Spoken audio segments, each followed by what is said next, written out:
Yeah. Bro, them live chat things, they're kind of lit if you have like a very, very simple like question because it just expedites the process. But like, it's a fucking absolute nightmare if you have to like work through something like you do right now. Right. This is fucking. I'm so fucking mad. Because here's what's gonna happen. I'm gonna tell him I didn't buy the modem, and then they're gonna be like, "Oh, so the modem on your account is ours?" I'll be like, "No, I fucking bought it." Yeah. This bot did not just hang up on me. Okay, it said, "I'll get you to the next person." It was like, "Thanks for trying." I was like, "Holy shit! I'm gonna be so fucking mad." I just need this charge reversed ASAP, bro. You're not getting money from me. They're always on some bullshit, bro. Dude, I've been trying to get a hold of fucking. I have suppressors waiting, and I've been trying to get a hold of fucking Silencer Central. I don't know what kind of new shit they're on, but they don't like answering, boys. That's weird. Like they just like, is there a hang up with the feds, or are they like making them, or what? What's the deal? It's the classic, like I'm coming up on that year to date type deal or whatever. Uh, And so I just wanted to touch base. I get like a generic email that they must send like every like 2 months or something. That's just like, hey, your shit's still being reviewed by the ATF. But I was gonna reach out and like get my like kind of guaranteed uh date of like, so I know exactly when the 1 year is, I guess. And I left them a message like yesterday, and like I'm not expecting them to like hurry through it or anything. I know how it goes, but it's just like I was kind of trying to get some of the, and then in their little wait, their little like waiting message screen or whatever, their hold thing. It's like, yeah, we like just one of those recorded things, and it's like, yeah, we'll ship it straight to your door, and I didn't realize that, so now I'm out here like, how the fuck does that work? I fucking all this does is reinforce how much I hate the government. Like Oh I yeah, don't know what the like what's the fucking hold up to get a silencer, like a right, suppressor. They're not even silencers, right? Fuck right. me. I guess we can just roll into it off there. I don't know what else. Speaking of fucking hating the government, I went. So I had to go to fucking Vegas for work. Uh, last week. Last week on Monday, and I'll try to like preface this whole story, right? So we didn't know how long it was gonna take when I went out there.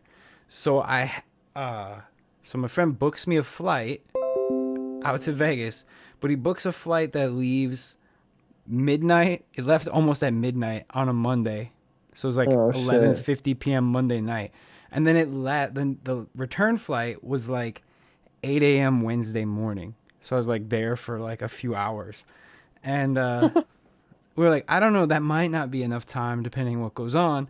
So he booked a second return flight because it was only like $30 for the next day for Oh my Thursday. god. So I had two return flights and one leaving flight. Um, so I go to the airport and it was like a schizophrenic's fantasy, like Oh what these no. motherfuckers say that happens.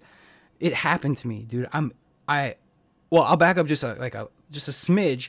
The day before, I couldn't check in for the flight. I was doing mobile check-in, and it's like mobile check-in not available for this passenger. I'm like, oh shit. So I screenshot that and I sent it to my friend. I'm like, haha, sounds like a sting. They're gonna bust me as soon as I go to the airport. And we just laughed about it. I go to the airport and I'm in line. I'm in the fucking ticketing line, waiting at the counter to get my shit checked in. I was like, this should be easy. I'm not even bringing luggage. I got a bag. This will be the easiest flight thing I've ever had. A TSA employee, it's just this tall, skinny bitch, walks by me and her radio goes off.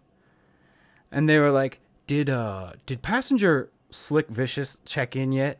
Like they said my name on the Oh fucking shit. radio. And I was like, no fucking way. Like, no fucking way.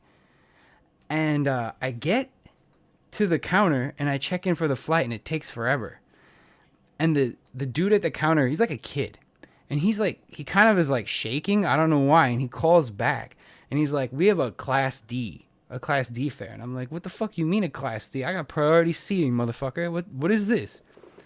And they call back and then like somebody over the radio says, just give him the paper boarding pass and tell him he needs it or he can't go anywhere.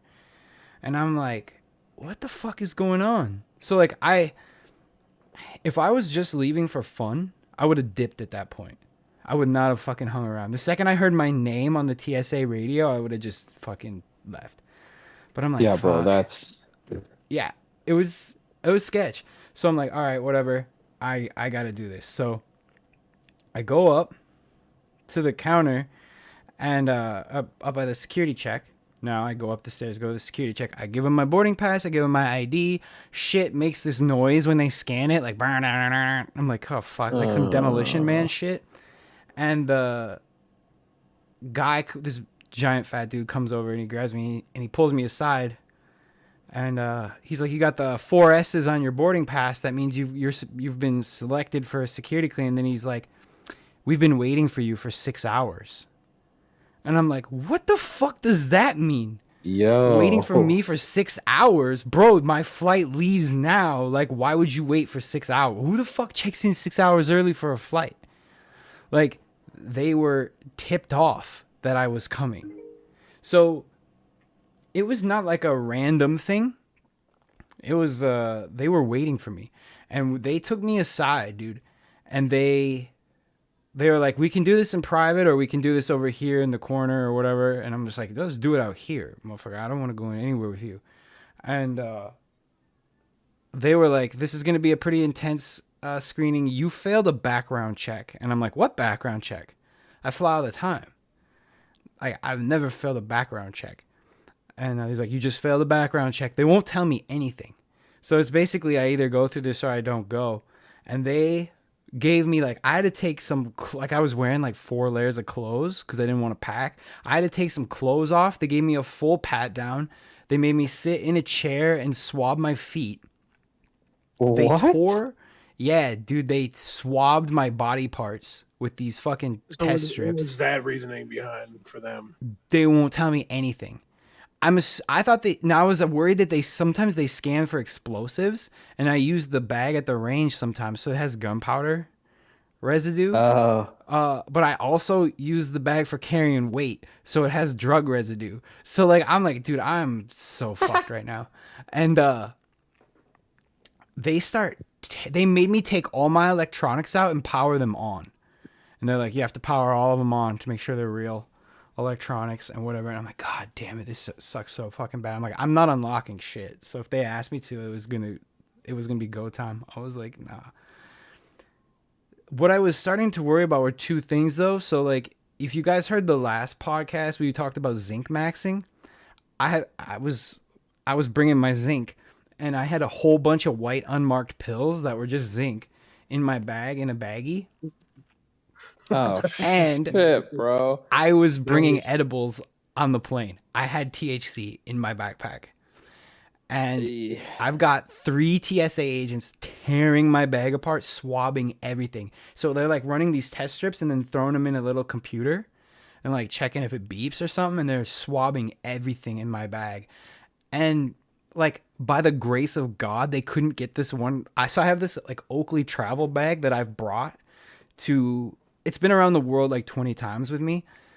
There's like a compartment on the top that's super fucking hard to get into. And if they like the dude, it was seriously like 40 minutes of them going through my bag and swabbing everything.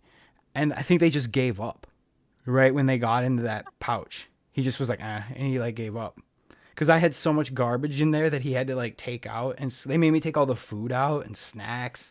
And they swabbed all the food. They actually tore my shoes apart. They ripped the soles out of my shoes. So, like, they're lucky I was wearing junky dude. Like, I mean, fuck, dude. What if I had the forces or something? And they fucking scuffed them. Right, dude. Yeah, I don't know. What if I had the throwback bro. Barkleys? They broke, like, they tore the soles, like the insoles out of my shoes.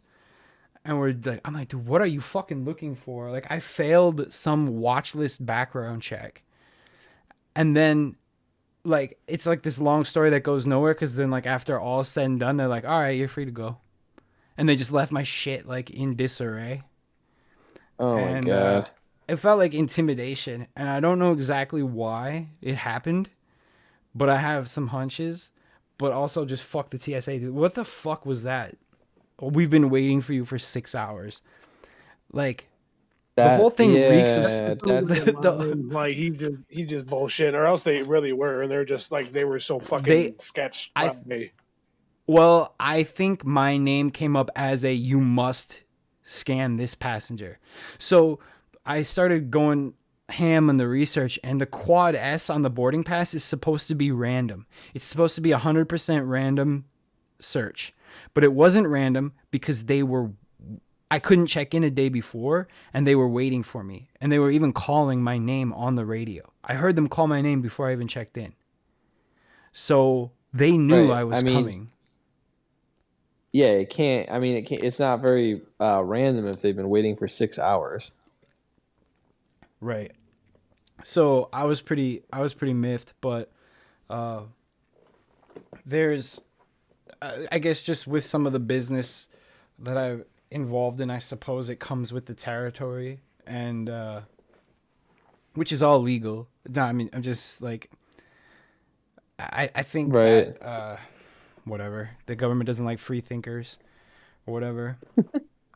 And I was just like in a super. It was just like that whole day was surreal, because then like there were still signs all over that there was a mask mandate, but it was the same day like a federal court in the morning had struck down the mask mandate in Florida, I think, like the Florida Supreme Court. So it was like no longer legal to enforce it. So nobody was wearing masks, and I couldn't figure it out till I heard other people talking about it. And then they announced it on the overhead, like you don't have to wear masks anymore, 'cause it was struck down. People started cheering. So I'm like sitting Oh there my pissed god. off, and like people are cheering because they don't have to wear masks. And so then I get out, and then the flight is fucking full. And it's like a tin can Allegiant flight to Vegas or whatever. And I just remember being super pissed off. Then at that point, I was just like in a mood, and I see like all these people, and I'm just like, what the fuck do all of you people do that you can just go to Vegas at midnight on a Monday? Like, I'm going to do work. Like, it was like a fucking human trailer park. Like, it's a trailer park in the sky, is what it is. It was fucking disgusting. Everybody on that plane was a goblin. Like, I was just like, ugh. That was my fucking hate. I also then I have to go to Las Vegas, which I fucking hate Las Vegas. Oh my god, what a fucking despicable city. Yeah. Ever since I got my bike stolen in Vegas, dude, that place is a fucking hellhole in my eyes. Do you know like what Vegas is like? You know, like Grand Theft Auto is like a parody, right? So like Right? everything's like this big, larger than life joke. Vegas is actually like the living Grand Theft Auto city. I get off the plane, right? And the first billboard I see is something like I got hurt in a hotel.com or whatever, for like suing hotels you got hurt in. Like they help you sue hotels. And like after like 20 more lawyer billboards, you start seeing the dispensary billboards, and the one was like $80 for half an ounce at fucking Cookies or whatever. It wasn't Cookies, but it was another dispensary down the strip. Like you just see these raw like drug advertisements and lawyer shit everywhere. I'm like, holy fuck, dude, this is just Grand Theft Auto. Like it's just real now. Los Santos, bro. Right. It was fucking, oh god, dude, I just hate that city. I was like out waiting for my Uber, and I watched this big fat bitch get tackled by the police. Jesus I don't know Christ, what dude. she was doing. I'm like, bro, I'm just trying to get somewhere where I can lay down and go to sleep. Hey, hey, we did ruin that one lady's fucking whole life in that turning lane in Vegas, though. Yeah, we blocked someone from making a left turn in Vegas because she was kind of being cunty, so we were being cunty, and it was fucking. I swear she was Yeah, about to sideswipe us on it gets purpose. to this awkward second where like she's trying to inch through that left turn lane, and I'm just peeling straight through, and so it basically gets to a point where we're door to door with our vehicles facing the other way, so I'm staring like dead in her face. And for some reason, we're in a minivan. The entire minivan erupts in laughter, and so she viewed it, and I viewed it as all fucking six of us are just hilariously laughing in her face. And anyway, it was a good I moment. just I just love that. It was pretty vicious. You had to like see her face. Like she was so, I don't know, like she was kind of just driving like an asshole. So it was just fun to like laugh in her face and like uh, not letting her in. And I just fucking hate. We're probably lucky we didn't get fucking shot, dude. That city is fucking. I I know. just, I like, I I just just couldn't. Every fucking Uber driver, I swear, is gonna fucking kill me while I'm there. Like they're not necessarily bad drivers, but they just like have no regard for life. I'm just like, okay, I guess we'll do 150 right by highway patrol, whatever. Who fucking cares, oh, right? I'm not I driving. remember there was a short time up here where there was a lot of tension between the blue taxi, like that the main taxi drivers down at the airport, and like the new Uber and Lyft drivers, because they were always talking about how they were stealing their basically like their money and shit, and like their clients.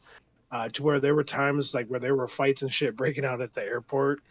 I remember hearing about shit, so it was just like, yeah, I don't know. I wouldn't want to be doing that shit just day and age that much. Right. I fuck all that shit. yeah, Uh, bro. what was I gonna say? I was gonna say more shit about Uber, but I just fucked that. Well, I that's had what it crushed. That crushed my whole fucking livelihood, bro. right. I don't even know, dude. The whole thing. It's even when I was, it's just like pricing doesn't make sense. I took these like 30-minute Uber rides, and they cost me like $30. So it's like it's kind of whatever. They were pretty far. But then like I took like a 5-minute Uber ride and it still cost me $20. I'm like, what the fuck, dude? You get the pricing just is Yeah, like bro. all over the place. That's what they can do. It's kind of jacked. So, damn, bro. This is a this is a hot topic for me.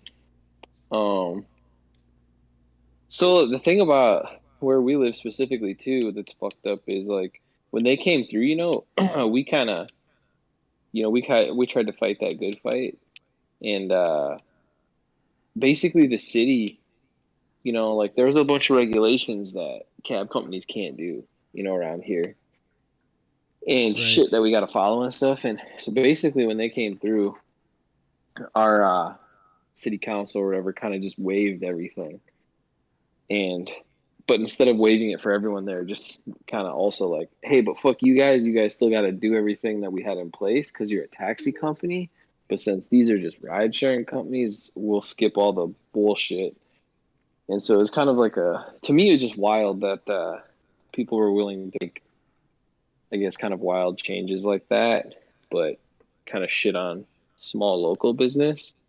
Right. And I don't know, it's kind of a whole wild thing. Right. Uh,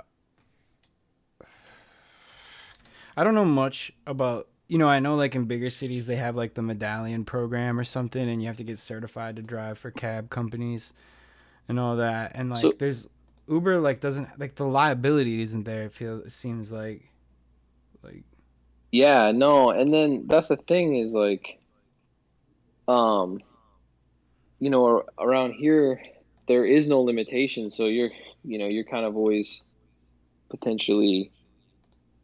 Well, I guess that's another problem in itself, but there is no limitation. It takes very little to become a taxi company, but like a couple of the things that we had to do is like the city had a background check program, which, to be completely honest, was fairly.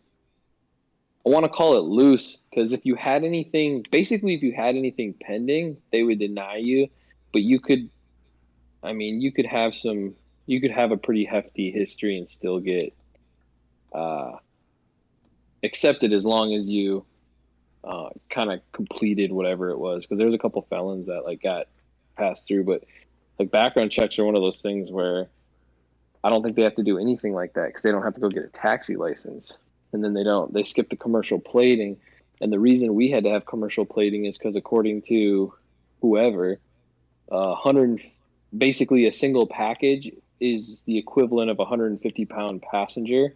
And so if we wanted to use any, a state, if we wanted to use any state highways or interstates, you have to be commercially plated. And so it's just a bunch of weird shit that, like, you know, it's a nickel and dime kind of thing. Like, not a single thing is $1 million, but it's just wild that, you know, you got a local business that's been around forever, and then you got this big entity, and then they sideline all the nickel and dime shit, but don't simultaneously do it for us. Right. And I get Yeah, that, you like, could- some of people like the convenience and shit, but I don't think people were getting as good of a deal as they thought. People always say cabs are so expensive. Cabs are so expensive. Like, fucking Uber and Lyft, I've never had one cost me less than $20 to go anywhere. Well, so here's the wild thing. Like, the convenience I get, and I'll be, you know, I understand, like, riding in someone's personal car. It's a little more low key, you know, than showing up in a bright yellow taxi or whatever. And generally, they're probably going to be cleaner, you know, and more up to date. So I definitely get all that kind of stuff. But the thing is like, I always heard that my whole life is like, oh, cabs are so expensive, you know, and it's like our rates depended upon I mean, they were only changeable by small increments based on the gas price. But it wasn't like an infinite thing. Like, if the gas price went back down, our rates had to go back down, and then the maximum rates that you could charge were limited by the city. And ironically enough, that's another thing that, like, Lyft and Uber, they can just, like, if there's a concert in town and there's heavy traffic, they can just jack their prices by 30% for literally no reason other than that. It happened to me. This was like 2016 or 2017. I think it was 2016. I was in Minneapolis for New Year's Eve. I was at a New Year's party, and it finished and needed an Uber. And I saw the surge charge pricing, and it was like, I had to go like a half a mile, but it was freezing cold. And it was like, the ride was like going to be $120 or some shit. Dude. And I was like, no fucking way. There, and it was like surge charge pricing. Everybody's leaving, and I'm like, bro, I'll walk in the snow. Dude, you know what else? You know what else kind of killed me? This is me being salty. This is more of like a vent at the moment, I guess. But when we were in Vegas for fucking Sadness's bachelor party, you know, they all wanted to hit like fucking some weak ass magician show or something, and Reezy and I were not into it, so we you like, better not bailed. say Penn and Teller. Fucking Penn and Teller. No. It was it wasn't David Blaine. It was Chris Angel. Oh, Chris Angel? Nah, fuck that. I'm not trying to see that. Yeah, it was a Chris Angel show, bro. Hey, I don't know why Reezy and I were just. Oh, and it was like $120 for the tickets. That's why we were like, nah, no way. And so, and this was the theme for the whole weekend. Now Vegas is kind of or I should say big cities in general, but Vegas especially, this is kind of unique. So it probably ain't, you know, like this everywhere, obviously. But we're with a bunch of guys who are, had all the Lyft and Uber and all that shit, you know? And the thing that blew my mind, you know, is that's like one of the big selling points is the convenience. And when Reezy and I didn't want to go to the show, we were on the Strip, so we had to go back to the Airbnb. And neither one of us, because he's against big tech and I'm just salty, had like the app or whatever and refused to download it. And so we problem solved by snagging a cab because there's just a million of them all over the place. And although the cab was, I mean, it's a shitty cab, right? So, but it didn't matter to us. But the thing that stuck out in my head is when we snagged that cab, we just walked out of whatever hotel casino thing we were in and just like knocked on dude's window, and he's like, yeah, hop in, let's ride. And it was quick. Every single ride we got as an entire group, we were splitting between 2 Lyft and Ubers. And the wild part to me is everywhere we were was on the Strip, so there's like 50 cabs lined up everywhere at all times. and it was actually less convenient to get the Lyft and Uber, and we continuously just got Lyft and Ubers all night. And it was when him and I went back to the Airbnb or whatever, it was one of those things. It was like, why the fuck? How is that more convenient? At least in this particular instance, you know, because we're like Right. walking. We'd have to walk like around a block or something to go find our Lyft or Uber driver, and it's like we would be walking past cabs, and Reezy and I just fucking problem solved, I guess. Yeah, I took a cab last time I was in Vegas too because I couldn't. I I was in like a suburb and trying to get out, and like people just can't find it or whatever, and like there's fucking cab. I just asked, hey, can you take me here? They're like, yeah. I was like, all right, cool. I was trying to like deal with the app, and like you get assigned a driver, but they need a gate code or something, and it's like, oh fuck all this. Like trying to like actually communicate is such a pain in the ass sometimes with Right. them. Like if you're not right where you can see them, and then fucking fuck the Vegas airport for starters too. When you like want to leave there, you gotta walk across the whole goddamn airport to like the baggage claim, and then go up a floor and out across a bridge to a parking ramp on level 2. And there's like randomly that's where you can go to do ride share calling and taxis. And Yeah. fuck, dude, like I don't even know how you're supposed to find that if it's not even like clearly marked. I only know where it is because I've been there now a couple times. Right. But like, holy shit, I saw like foreigners like coming in and like trying to hang. Like, I don't even know how they found it. I'll be like, dude, I couldn't find this shit. Like, I don't know how you found it. Like, that's dope. Good on you. This shit's a mystery to me. But even there, like, I couldn't get a ride. Like, it was like gonna take 40 minutes to get like a lift at like it was midnight Vegas time, something like that when I arrived, 1 a.m. And like there was Jesus. cabs just sitting there. Like, fucking take a cab. I don't know what the fuck's wrong with That's people. Yeah, I don't know if it's like like people are just trying to be bougie as fuck or something or what. Because like I don't have if I need a ride somewhere, bro. As long as I ain't walking, I don't really give a fuck about some of the nitty Right. gritty details like that. So it's like it was crazy to me that we'd walk like 3 blocks to find our Lyft and Uber instead of just like knocking on a cab's window and being like, all right, let's get out of here. Fuck. Not to not to segue, but thinking of services that no longer exist. Like is like with the downfall of like taxis and stuff. I've been listening to just all kinds of like random music that I hadn't listened to in a whole bunch like in a really long time. Uh, this last week, and I started thinking about like like there's it's some weird statistic where like only 20% of music ever recorded on vinyl ever got transferred to another medium. So like there's like this like worlds, like generations of music that no one can even listen to now. Like it doesn't exist anywhere else. And like we lose so much every time we change like formats and technology, we lose so much of our fucking history, right?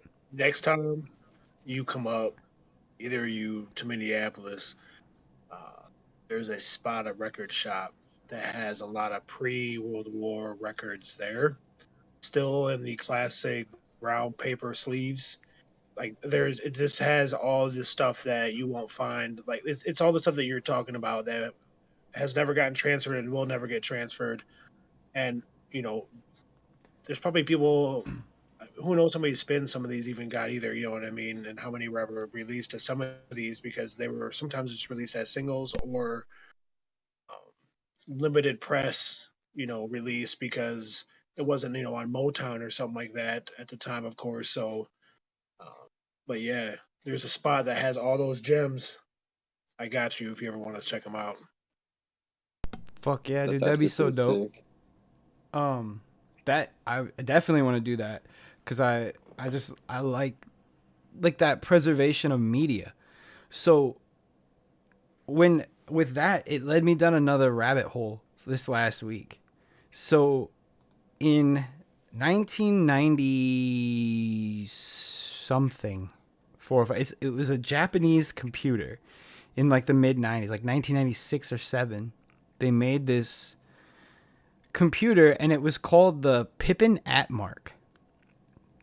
And it was a Japanese computer, but it was like made in partnership with Mitsubishi and I think Apple. Like Apple had something to do with it in the 90s. And there was one that came to the US, but like these things were never popular and no one ever used them, right? There was like, I don't know. I've never met anyone who's actually ever seen one even or touched one. And there was a piece of Japanese software called TV Works for it. And it was like, it had like email and Word and like spreadsheet. It's like kind of like a Microsoft Office thing. And the reason I get into music is there's a fucking track that plays in this software. And I actually shared the video, but I'm going to play the fucking song here now. Cause you have like, when I hear this thing, this is like one of the dopest fucking, I don't even know what genre you call this, some kind of like easy listening jazz. I want to know who made this song. It's fucking amazing.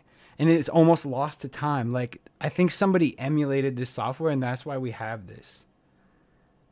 Let me try to play it. Do you hear that bass?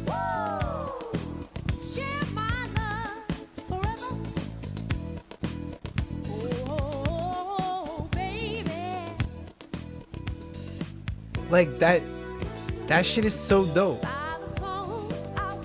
Oh, Kanye West would sample that, bro. Right? That's That's what I'm saying. Like, kind of nostalgia. This is what was it? This is like one of the fucking dopest tracks I've like ever heard in my life. One of the smoothest fucking, just like that buttery Aunt Jemima voice lulling me into that song. Those fucking thumping bass tracks. Like, I heard this thing and I'm like, I'm on this artist quest to know who made this. I need to know everything about this song. Where was this produced? Who's singing? Have you found any details on it yet? Fucking no. And this is like Japanese exclusive Office software from 1997, and it has this banger of a track just hidden in it. There were some other ones too. I even remember like so it was a weird thing. Like they had like some of the early PlayStation games. You could take those Johns and you could put them in a CD player, and some of them shits had like the actual soundtrack down there. Like if you go back to like the Tomb Raider one, for example, they would play in a normal CD player, and it would have some of the theme or some of the music actually hidden down there. I don't think anybody ever tested that. I did it a few times, and I was like, oh shit, what a dope way to try to cop a sample if you wanted to as well, because a lot of that was it was only the instrumental stuff. So, dude, that's a throwback, bro, because I think I've done that before too. Obviously, I didn't figure it out on my own, but I don't know what. I almost want to say you could do it with Gran Turismo or something like that. Yeah. And Gran Turismo had like those old like drum and bass and jungle beat stuff like in the 90s, like that futuristic sounding but like kind of peaceful shit. Like there was some really sick soundtracks that like you never know, the game versions might be like, some of those games are probably pretty well preserved, but sometimes they fall through the cracks, dude, and there's songs and shit that'll never get heard or never heard again. Dude, you know what kind of blew my mind? It's kind of, it's off of music, but I don't mean this as just to be comic relief, but like everything you can stream, now. So I'm like, I don't know, I'm just ignorant to the time. So like I'm used to being able to, even if nothing's like streaming, you can like get on YouTube and rent like old movies and shit, right? Right. And so I get a wild hair one day and just talking about shit getting lost to the times. And maybe this is for the better, but I was like, yo, I want to see the fucking John Leguizamo Super Mario Bros. Movie again. I just need that to re-hit my soul, And it is not streamed on the internet, period, anywhere that I know of. Like, you can't rent it. You can't do nothing with it. You can buy old DVDs and maybe you can torrent it, but, you can't.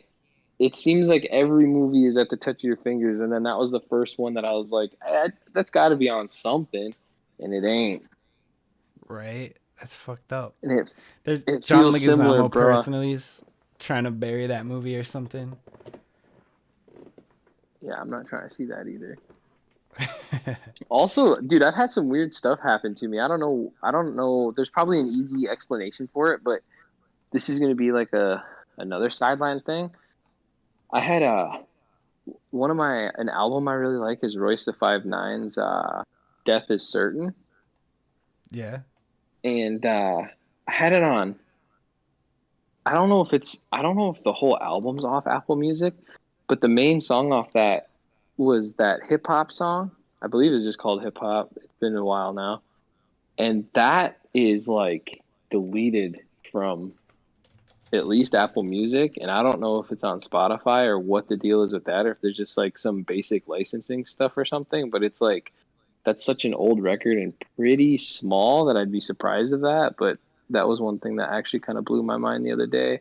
I used to just have it in my library, and then every time it tries to play, I can't even search it in my library, but anytime it tries to play, it just like errors and skips it, and I can't Dude, find it anywhere on there there. there is that is a I'm very worried about that with digital media is stealth alterations to the original product to the point where you can't watch it or no one even remembers what the original was.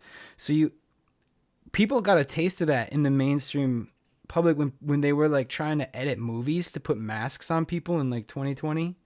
I don't know if you guys remember that. And I remember they some of were it too. I've even seen it just being like a nerd about some of like the animation and like the what was it? He fell off. Like puppet type shit.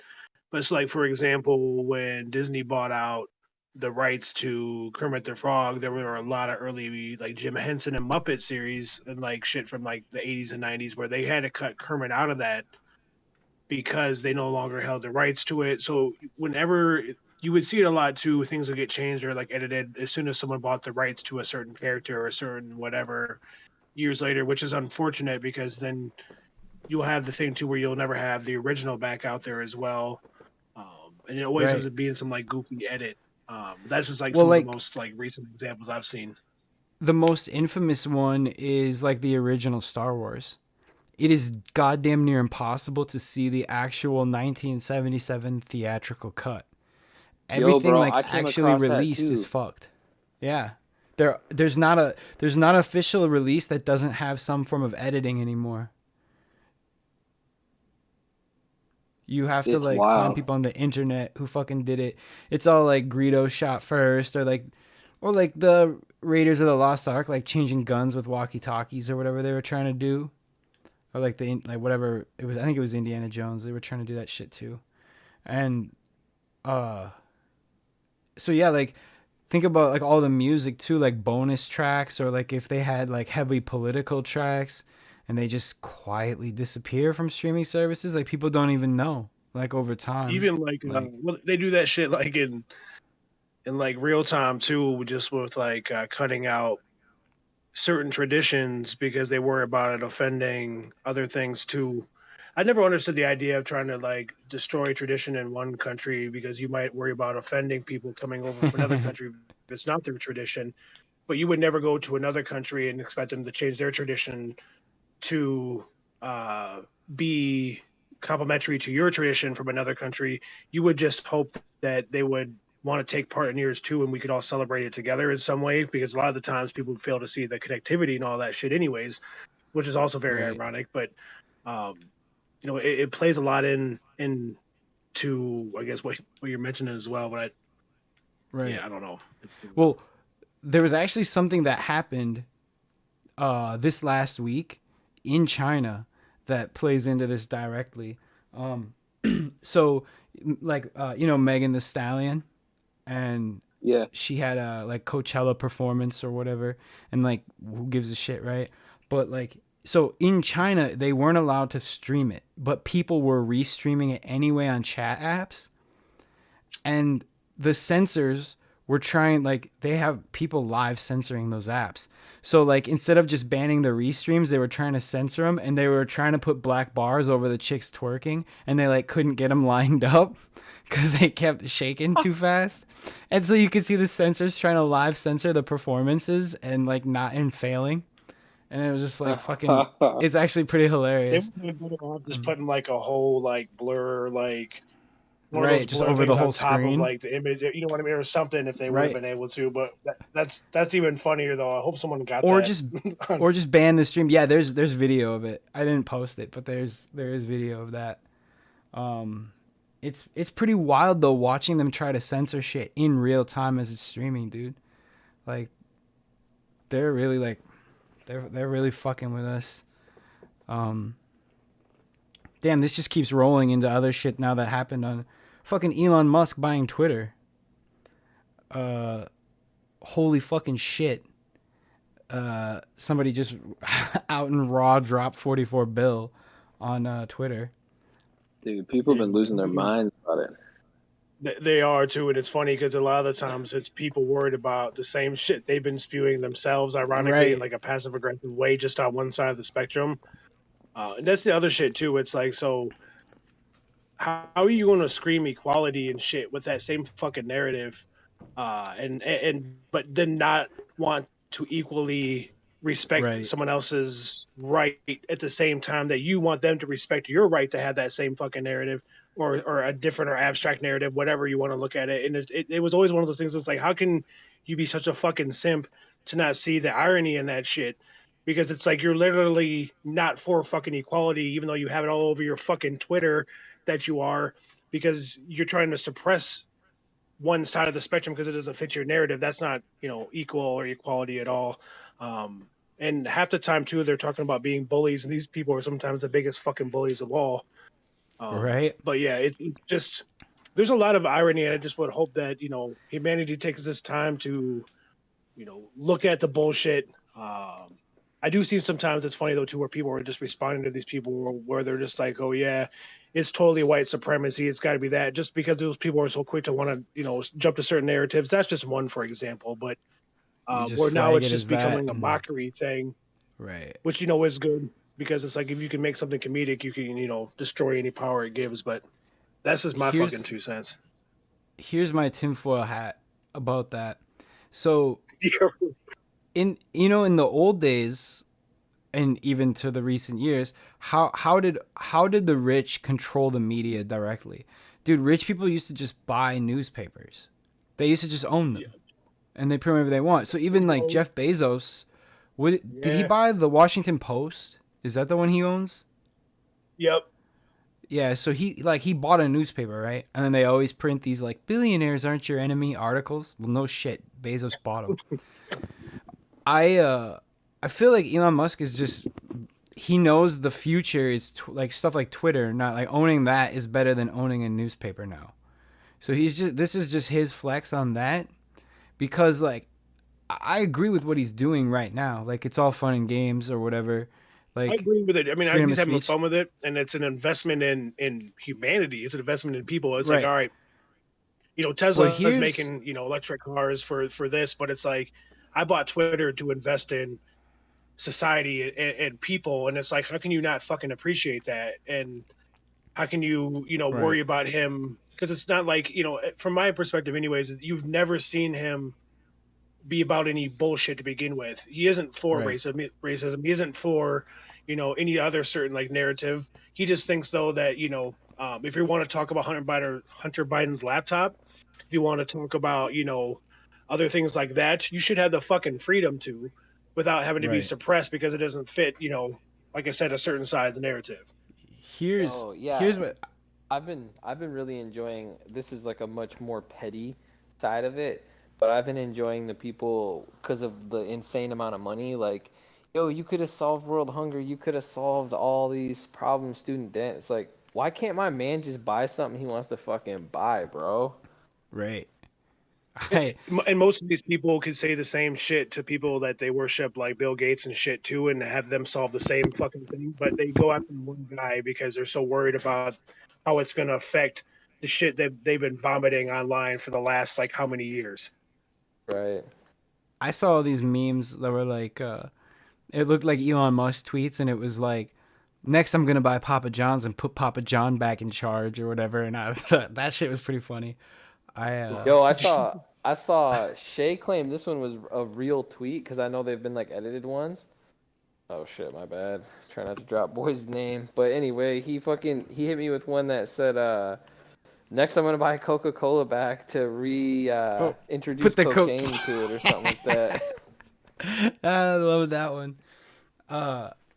So here's what I think is fucked up though. Elon Musk owns Neuralink, right?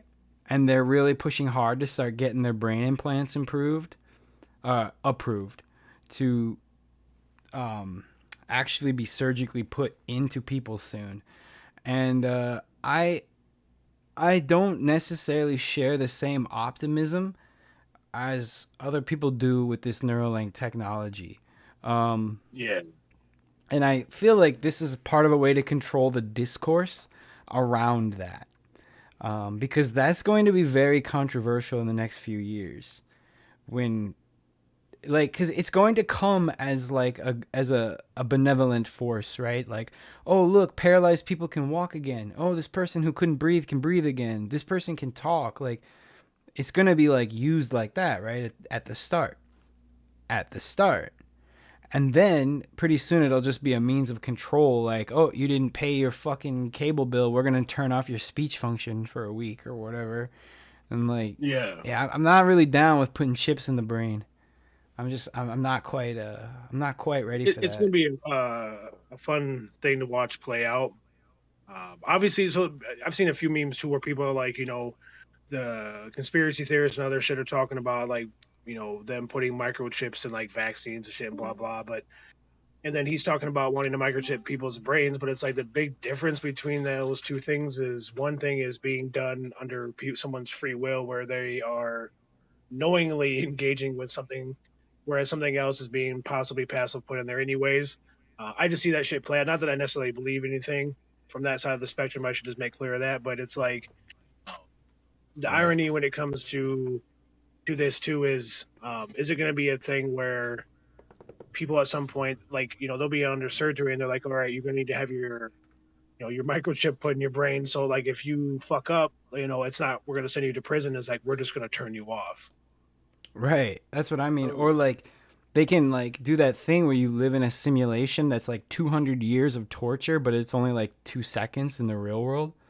So you just That's come out fucking like nuts an to think entirely about, too. warped. Yeah, like man, I'm not really ready to open my arms to this technology widespread. You know what I mean? Yeah, bro. I'm not. I ain't trying to fuck with that. Fuck. Yeah, I I had think it. with some of the stuff, you can appreciate people wanting to get into the field of healing, under whatever guise or degree you want to look at it. But I think with certain things, when it comes to that, it's either um, connecting with neurons and the neuroreceptors, in a metallic way. And I'll be interested to see how they're going to do this, how they're going to harness some sort of energy, because it's something that, you're going to have something that's going to stimulate, like, a synapse response or like a firing of whatever.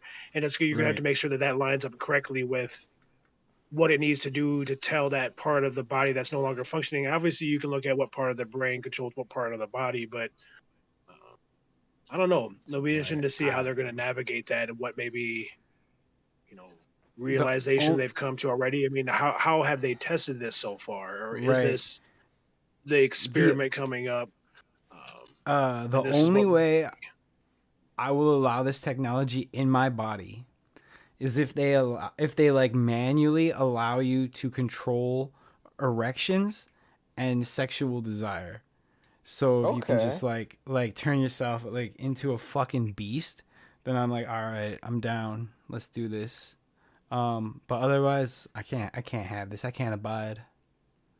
I was thinking about this, and the only way I can do it is if it's like the Total Recall remake with Colin Farrell, and your phone is like integrated in your hand, and it lights up through your skin, and you got to cut it out if you want to not be tracked. That's That's all I That'd be can get fucking dope. in. Just drill through your own skull. Then you're pulling the Arnold Right. version, you know, out through the nasal cavity, bro. I had a game lined up for this week, but Reezy's not here and Denny's not here, so I don't know if we should just do it or just save it because it's not very good. I But mean, I'm down for it's a whatever. We decent could save game. it till we're all here too, if you were wanting them to take part. It's not very long, so I think we could run through it if you guys are down. But it does depend on one thing. So do you guys know who Riff Raff is? Of course, bro. Okay, good.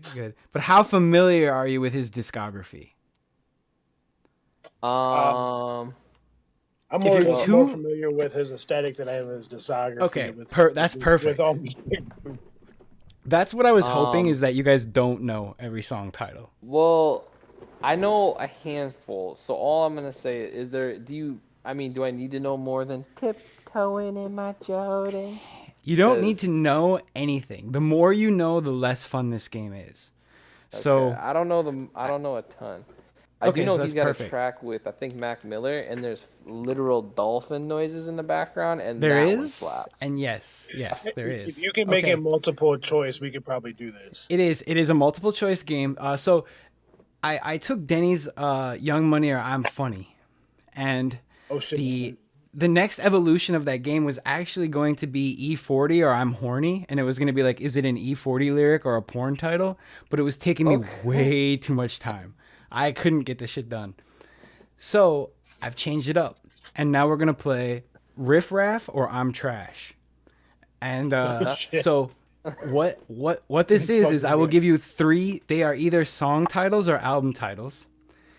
There's 3 options. 2 are real. Oh, 1 is shit. fake. I'm gonna know the album titles pretty well. Okay, so we're gonna start the first 2 or 3 are pretty easy. Then they get a little weird, and then they're just whatever. I don't know. I was just shooting in the dark, kind of.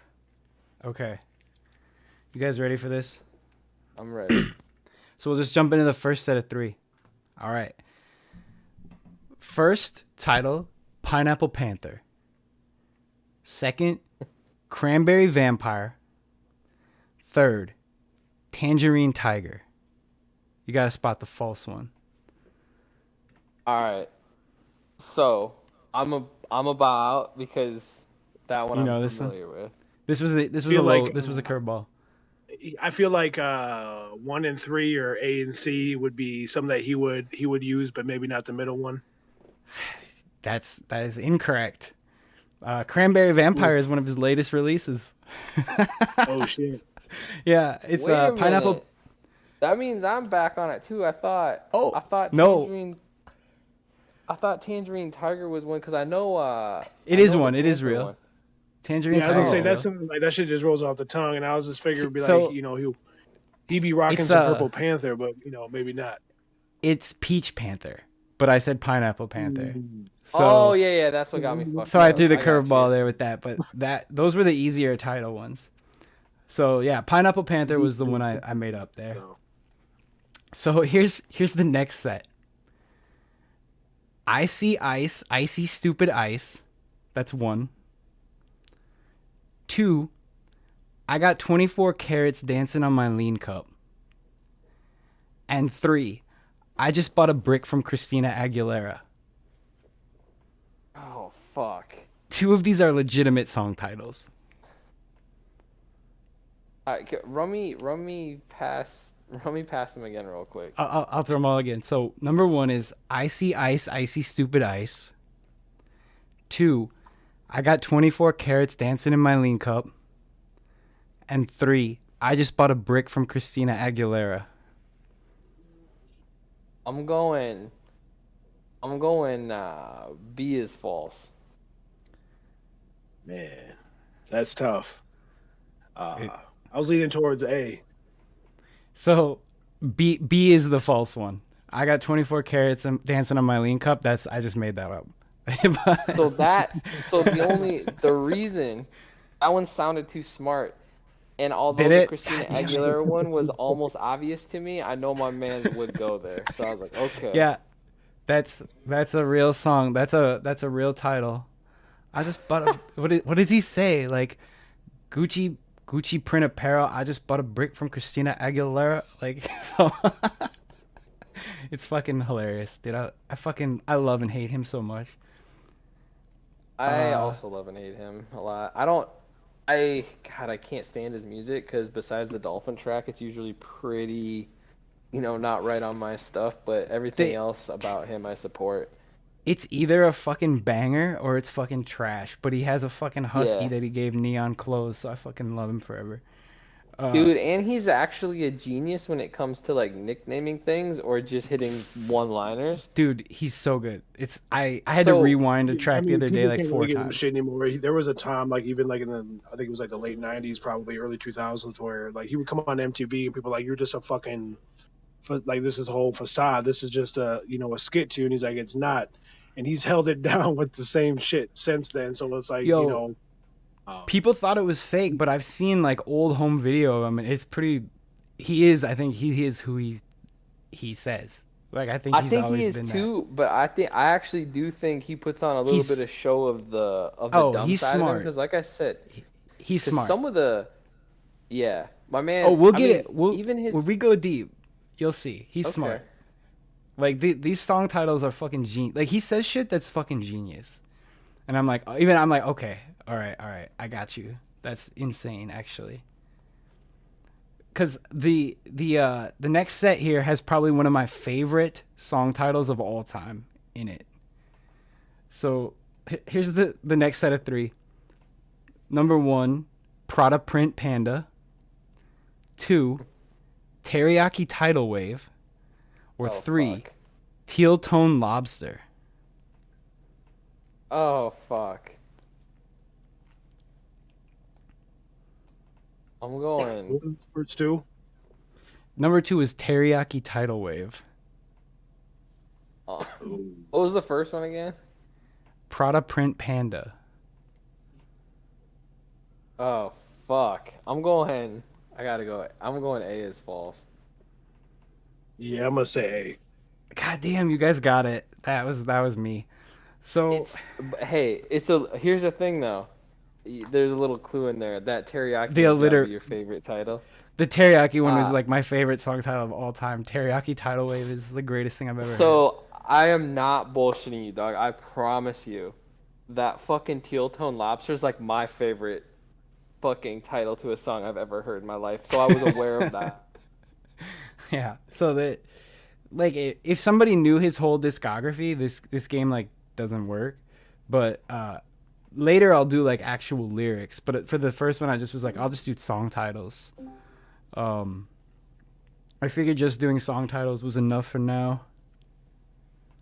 Oh yeah, that's funny. Okay, you guys are fucking actually killing it. The next set, Codeine Cowboy, Codeine Counselors, or Codeine Water Fountain. A trifecta. Right. Which one is there only one that's false in that one? There's or only is there one that's false. right? There's only one false. Oh fuck. What was the last one again? Codeine Water Fountain. I don't know. I'm gonna say B. I'm going B as well. Codeine Counselors is a real track featuring German Fuck. Fat Nick. Ah, That is a real song.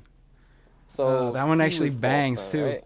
No, that is a real track also. God damn, It's bro. Cody He has Cowboy whole is the fake He has one. the whole cowboy thing going on. Right. I thought that one was good. This next one might be a little easier. I don't know. Well, we'll see. So the first one is Indiana Bobby Knight Hosers. The second one is Jody High Roller Quarter Mill Every Night. And the third is Texas Tornado Paper Chasers.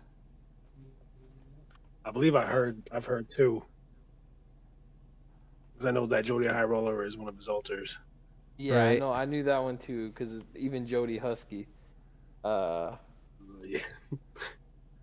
Fuck. That man, that C one is almost too slick. That's what I'm going with. So you're gonna go What was C. the first one? Indiana Bobby Knight Hoosiers. Ah, man. I'm gonna say C. Yeah, it's C. Texas Tornado Paper Chasers. I just made that up. That But- was- That first line sounded like something he would put together. Okay, this next one, I don't know that there's, unless you know the other songs, I don't think there's any way you can do this besides guessing. I can't think of how you would know. So, first one is Pork Sliders Freestyle. The second one is Tonka Toy Freestyle. And the third one is Karate Chop Freestyle. I'm going C. I'm going C. I'm gonna say A. Oh, A? Okay, so it is C. Karate Chop Freestyle is fake, but I only modified a real one that was Judo Chop Freestyle. So Oh, okay. I tried to throw a curveball, but like, because he has a real one called Judo Chop, but I was like, I'll just call it Karate Chop and see what happens. But like, yeah, the other two are legit. He has Pork Sliders and Tonka Toy Freestyles. I heard the Tonga toy one. I All right, you guys are haven't. killing it. But okay, so I know a little bit about Mans, and so he went, like, obviously he took a step and started doing a bunch of like, not country western music, but that's what his style was. And then instead of having like slabs, he was buying pickup trucks, and he'd say, he'd be like, start the day, step one, truck stuff. And so that kind of like Pork Sliders one and shit that's the only way I'm like, yo, maybe it's got to be real. This here's the next one. You'll notice a theme across all of these. So the first song is Martini Lamborghini. Second one is Human Lamborghini. And third one is Lamborghini Leg Lock. I'm going B. Yeah, I was thinking B too.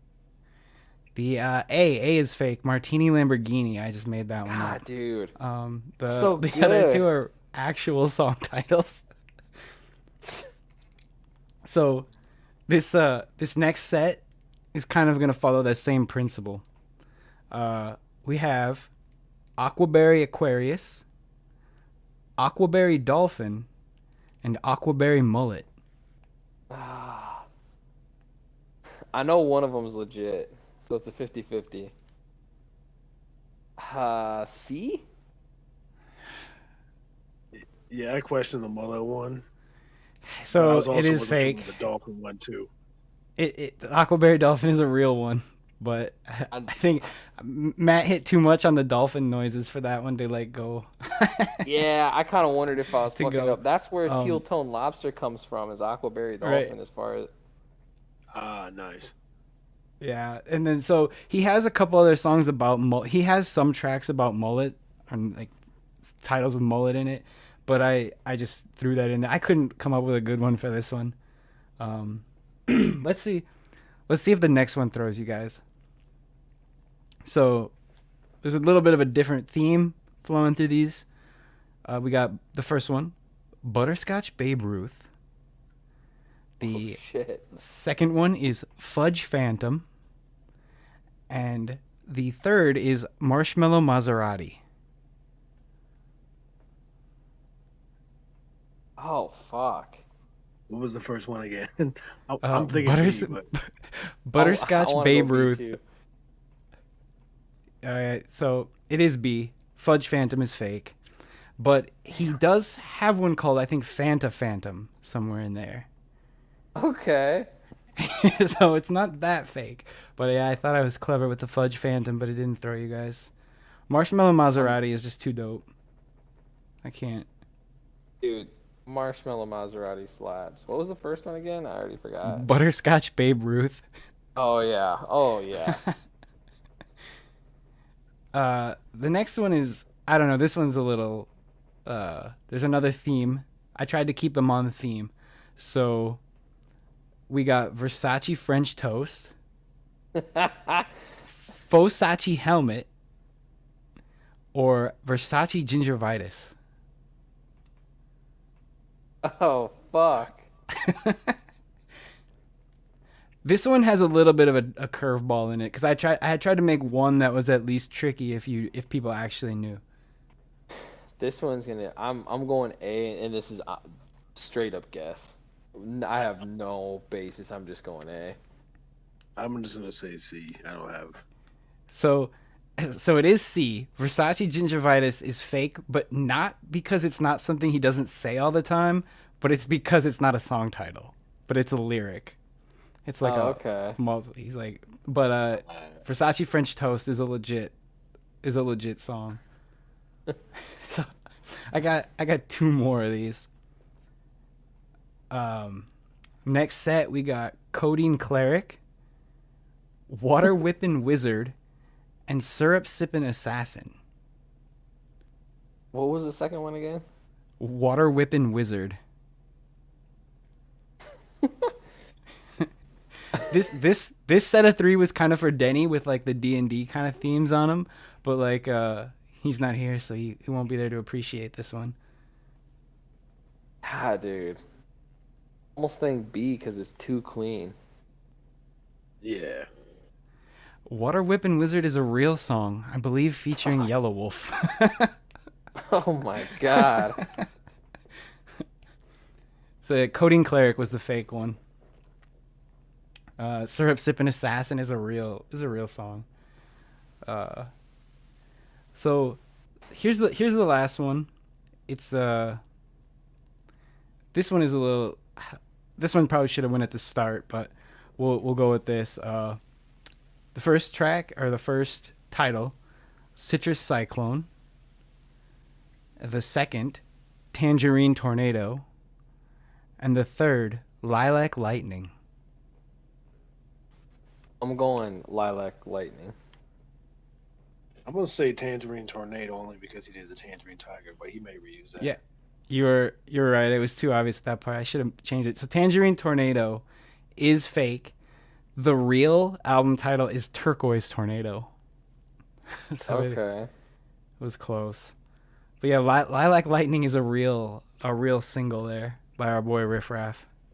God damn, bro.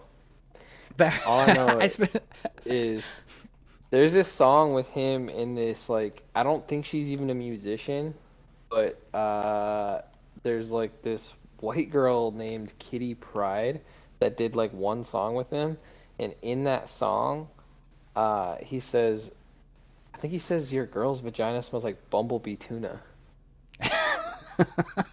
And for some reason that stuck with me my whole life.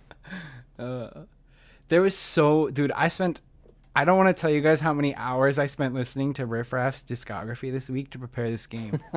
But some of the titles that didn't make it that I had lined up were Fresh Pair of Robins. These are all real ones that I didn't include. Bitches in My Driveway, Rap Game Patrick Ewing, 11-Hour Nap, I Hope 12 Don't Pull Me Over. Like, oh, and Gucci Jacuzzi. So I had those on the Gucci list. Jacuzzi slabs. Burberry Blender and Strawberry Apricot. Yeah, those are all real songs. And actually 11-Hour Nap's pretty dope. Yeah, so I spent a long time listening to Riff Raff this week. That's what I did. I respect it, honestly. There's worse ways to spend time. There was actually one more track. There was actually one more track on that list that I didn't include. I don't know if you guys would be able to guess, but it's actually called Yo Mama Michelle Obama. And that was the final Riff Raff track that I didn't have time to get to with that game. Those fucking those can of bananas taste like alcohol. I don't know. Some are really good, and then some are like, ugh. You didn't even like try. Right. The flavor is pretty good, but there's like this alcohol tinge to them. Like, I don't know how to say it. Like they just like you can like this aftertaste. You're like, ugh. It's But I probably the suppose that's what makes butane it they work. use. Yeah, that's how fucking bleach. There's like what I've been noticing now in like the last couple weeks is that the dosing of edibles is not entirely consistent. No. So like I got all these things, same brand, same company, different packages of flavors. There's supposed to be 10 milligrams of THC in each one. Sometimes I'll take them, and I try to keep things relatively the same. Where like I'm either on like an empty stomach or I haven't eaten a lot, and like I'll take a 10 and it doesn't do shit, and I'm like, oh damn, tolerance already or something. And then like I tried another flavor from the same company. I took a 10 and I was in a fucking outer space. Yeah, And it's kind of crazy. I know, like like mushrooms, you build up a tolerance like super super fast, but it like dissipates pretty fast too, kind of. So like when we were in Vegas or whatever, like I took one before we got on the plane, and it was like awesome. You know, it was like I took like 2 little squares or whatever, and like good to go. And then like as the weekend progressed, I just kept like munching on them, and it's like I'm like eating a full bar now and like not getting anything. dude, that intrigues me. I really wanted to fucking eat fucking mushrooms with you in Vegas, but the time just didn't fucking pan out. Like with your guys' delayed I don't. flight. As like a guy that's done it plenty enough, I'd say like maybe for your first time, not being there in public and Vegas Strip. Yeah. I mean, if you know how to handle it, it was fucking awesome.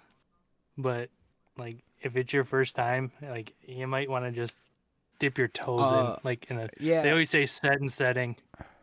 Right. I might have been fucked because you weren't around for the other podcast where I told my edible story where I took fucking 60 milligrams of fucking Delta-8 for my first time.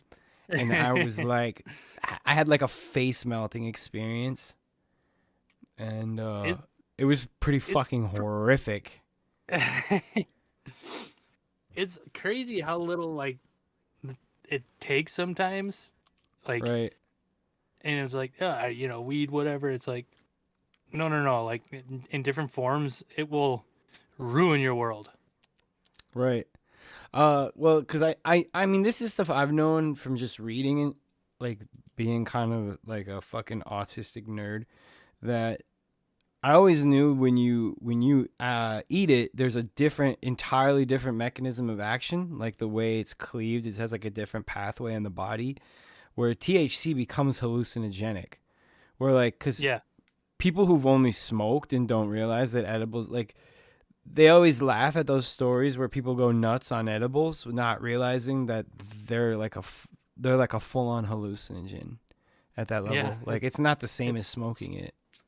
It's psychotropic. Like right. A lot of people don't understand that. They're like, oh, fucking my parents used to smoke weed every day back in the, whatever. It's like, yeah, it's a little different now.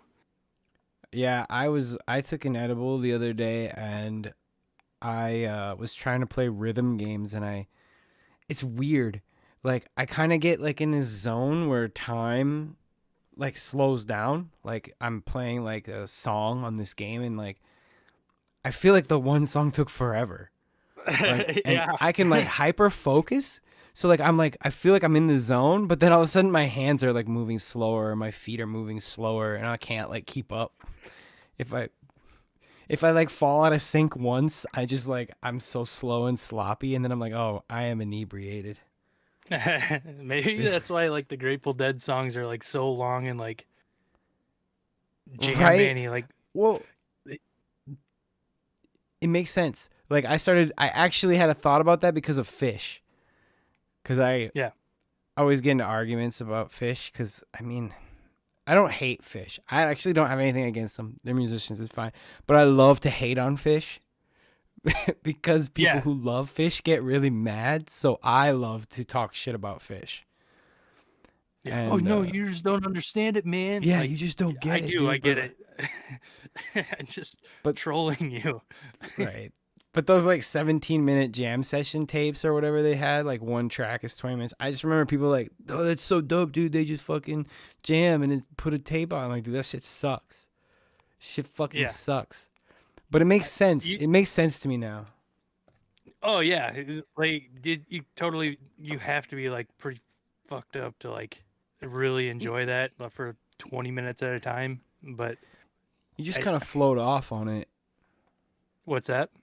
You just kind of like float, like while that fucking like horrific jam band music is playing, but like if you're on one, like you just float to it. Like I don't know how else to describe it. Like you just kind of like, it's like being along for the ride. You don't care that it's 20 minutes of them hitting fucking plastic garbage pails or whatever. I think I just found your next vehicle. A tank? Pretty close. I'm sure we can find some tracks for it. Where the fuck? Dude, I saw somebody that Nissan Juke, somebody put a Juke on tank treads or some shit. They put these little like triangle treads on each wheel. Yeah. They make It was those the coolest for shit. like everything. All right, let me pull this up. Oh shit. Where is that at? Holy fuck, I want that so bad. I am going to see if we can get that for a company vehicle. You see the middle row like swivels? Dude, that is the fucking... So what are we are looking at a Mitsubishi, how do you say that? Delica? Star Wagon? Fucking that is sick. And you know what I love about it too? It comes from, there's a website, vansfromjapan.com, where you can buy Japanese vans. Yeah. That is the sickest thing I've ever seen. I might be buying that. I'm gonna get a bunch of import vans. Is the steering wheel on the right? It's right-hand drive, so no, technically it's not for us, but people, you can still like depending on the year, yeah. you can still register them. Yeah, I'll drive that. God damn, that's sick. I saw one the I other want day. that I was so like, bad. fuck. And then I think it was from the same website, but they got like the little, like in the center of the dash, there's like the 3 gauges right there. I think those are like a compass, like a yaw gauge, so it like tells you how far like your car's tipping in any certain direction. That is so sick. Oh, and did you see the skylights? I didn't even see those. No? Oh my god, I'm gonna have to peep that. So that is fucking gnarly. Sorry, I'll get off of Craigslist. No, dude, finding stuff from Craigslist could be the whole theme of this podcast because that's sick. Dude, I could live in this van. I'll probably be living in a van within 6 months, so. But God, and I also 16 grand for a van from 93 is a little hefty, but the condition of like the physical condition looks really good. Yeah. Dude, okay, so there's a lot of those like import companies. They do it in like a really cool way because it costs a ton to like import a vehicle, you know? Right. So what they do is they ship it in like 3 different containers and like all in pieces, and then they just put it together. Yeah, that's so you probably don't the have only to way like you could do do like it, the huh? whole customs import vehicle deal. Be like, no, it was assembled here. Yeah. It's totally legal. It just depends like what state you're in if you can register it. But a lot of the cool states you can. I know Minnesota's gay and California sick. and New York, but I saw there was like a company that helps you register import stuff because I was looking at like every other dork, like all those little Toyotas and stuff from the 90s. yeah. And a couple of those Nissans. I want those so bad. Dude, a Toyota Fucking- Hilux would be like a dream vehicle. Right. They make them with like a V6 diesel, and they're supposed to be like indestructible.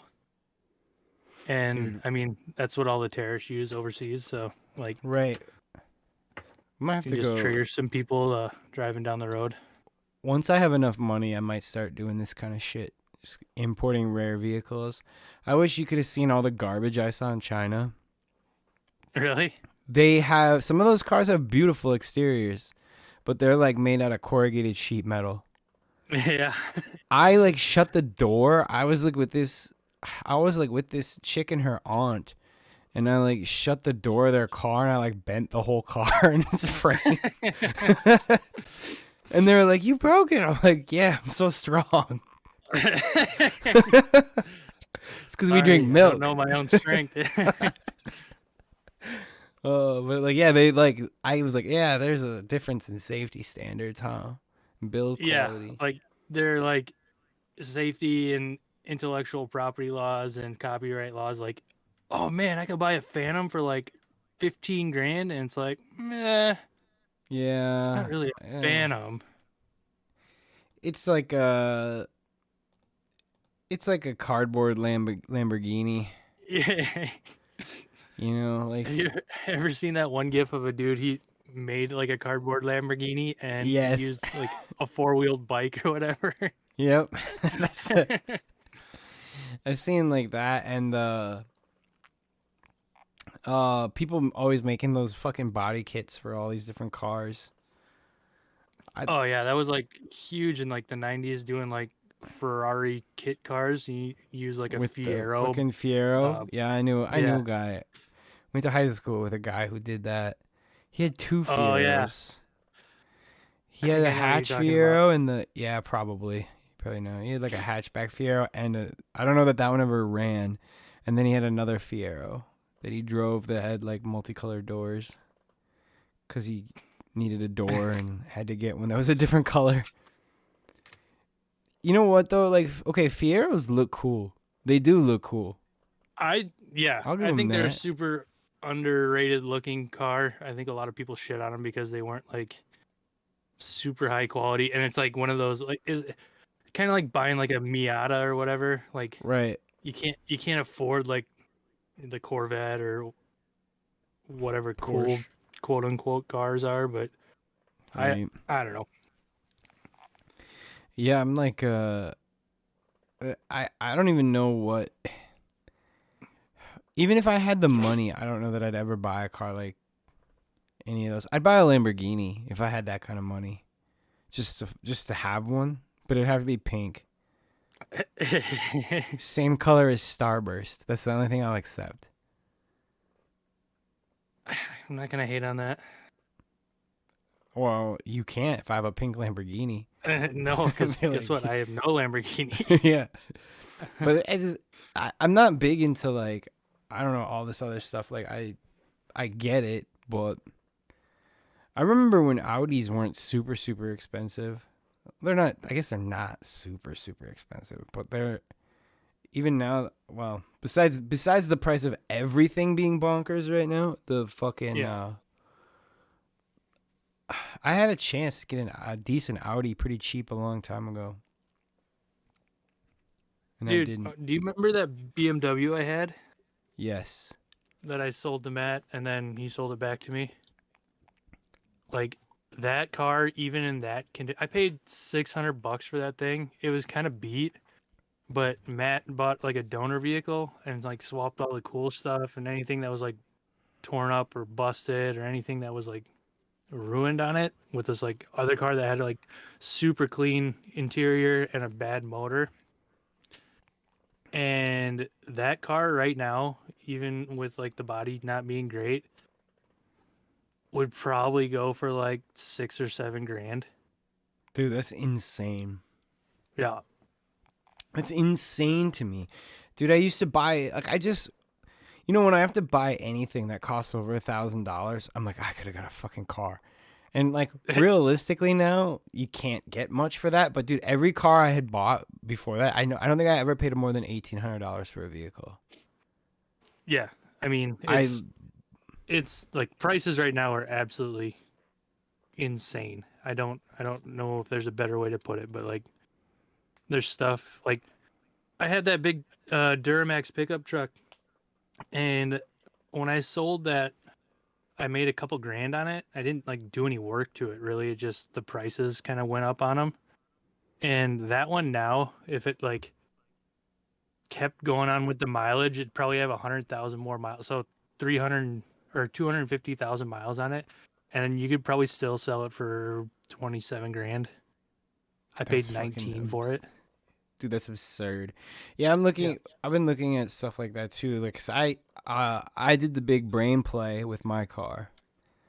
So, I think I only owed like $3,000 on my car, Okay. and like I almost had it paid off. And mine, I don't remember what mine cost.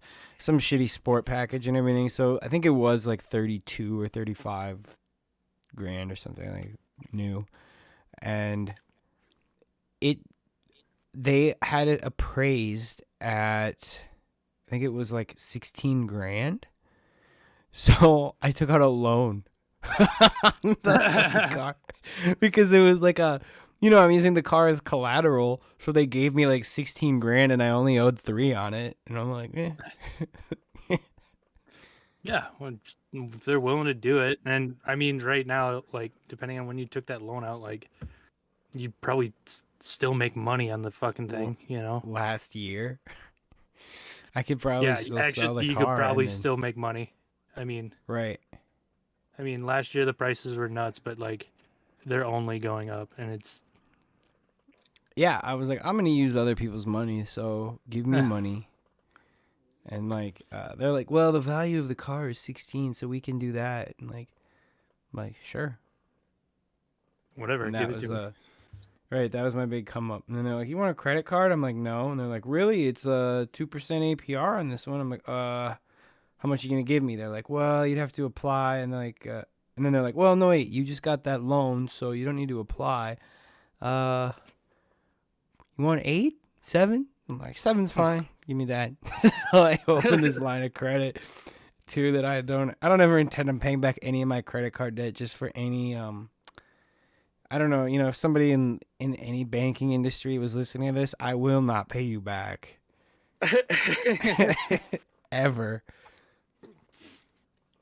Fuck them. I'll pay them back when I'm rich. But until then, I don't have money, so you should just stop giving me money. Like, they are funding my lifestyle. I just take it out, and then I'm like, nah, I just keep shuffling it around.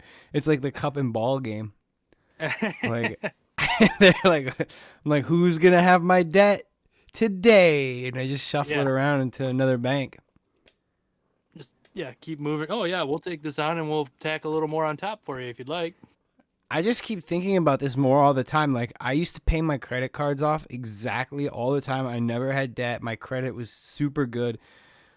What did it ever get me? Nothing. I was always perpetually broke. So I'm like, you know what? What if I just don't pay them?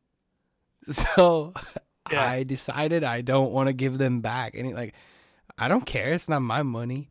So if you want to do this, you got to be like, you don't just not pay them, because then they'll just fucking send someone to rip your toenails off while you're tied down. But like, all you do is you just keep getting, you go open another line of credit that lets you do a balance transfer and has like a introductory like 0% APR on your fucking balance.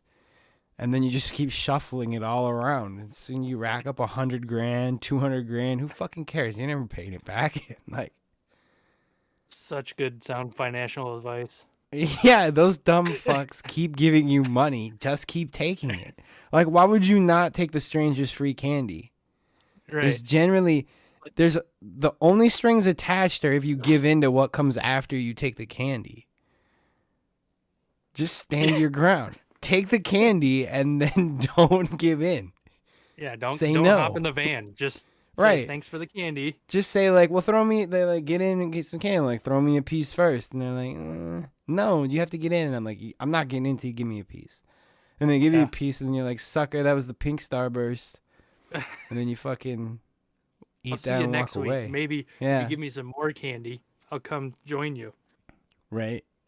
And that's I'm gonna, like, a lot of people say this is not this does not constitute as financial advice. Fuck that. I'm straight up telling you exactly what to do financially.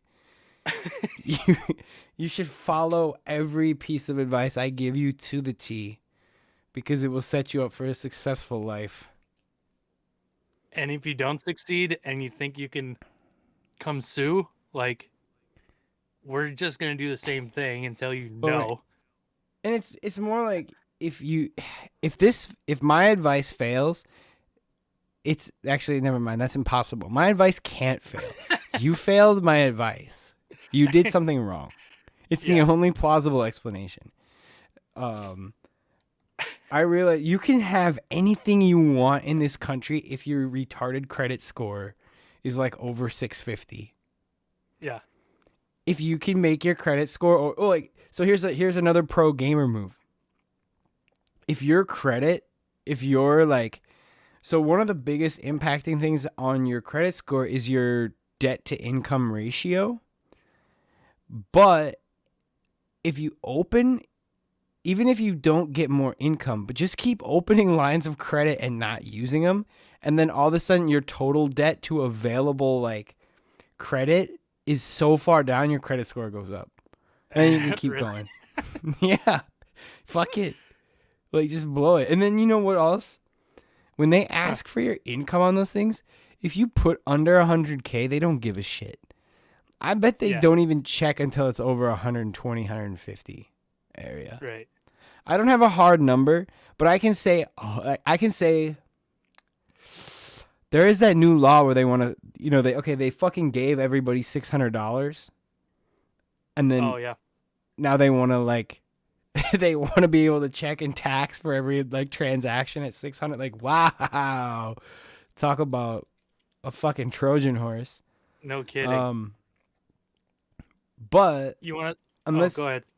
Well, if nothing has changed with that, when that is a self-reported income metric, they don't actually fucking care or check. You just have to tell them how much you make, and you just put $0 for expenses on those too. What are they gonna come ask for your receipts? Like, True. I make according to Citibank, I make $125,000 a year, and I pay nothing in a mortgage or rent. Yeah. So they think I'm rich, and I am because I have their money.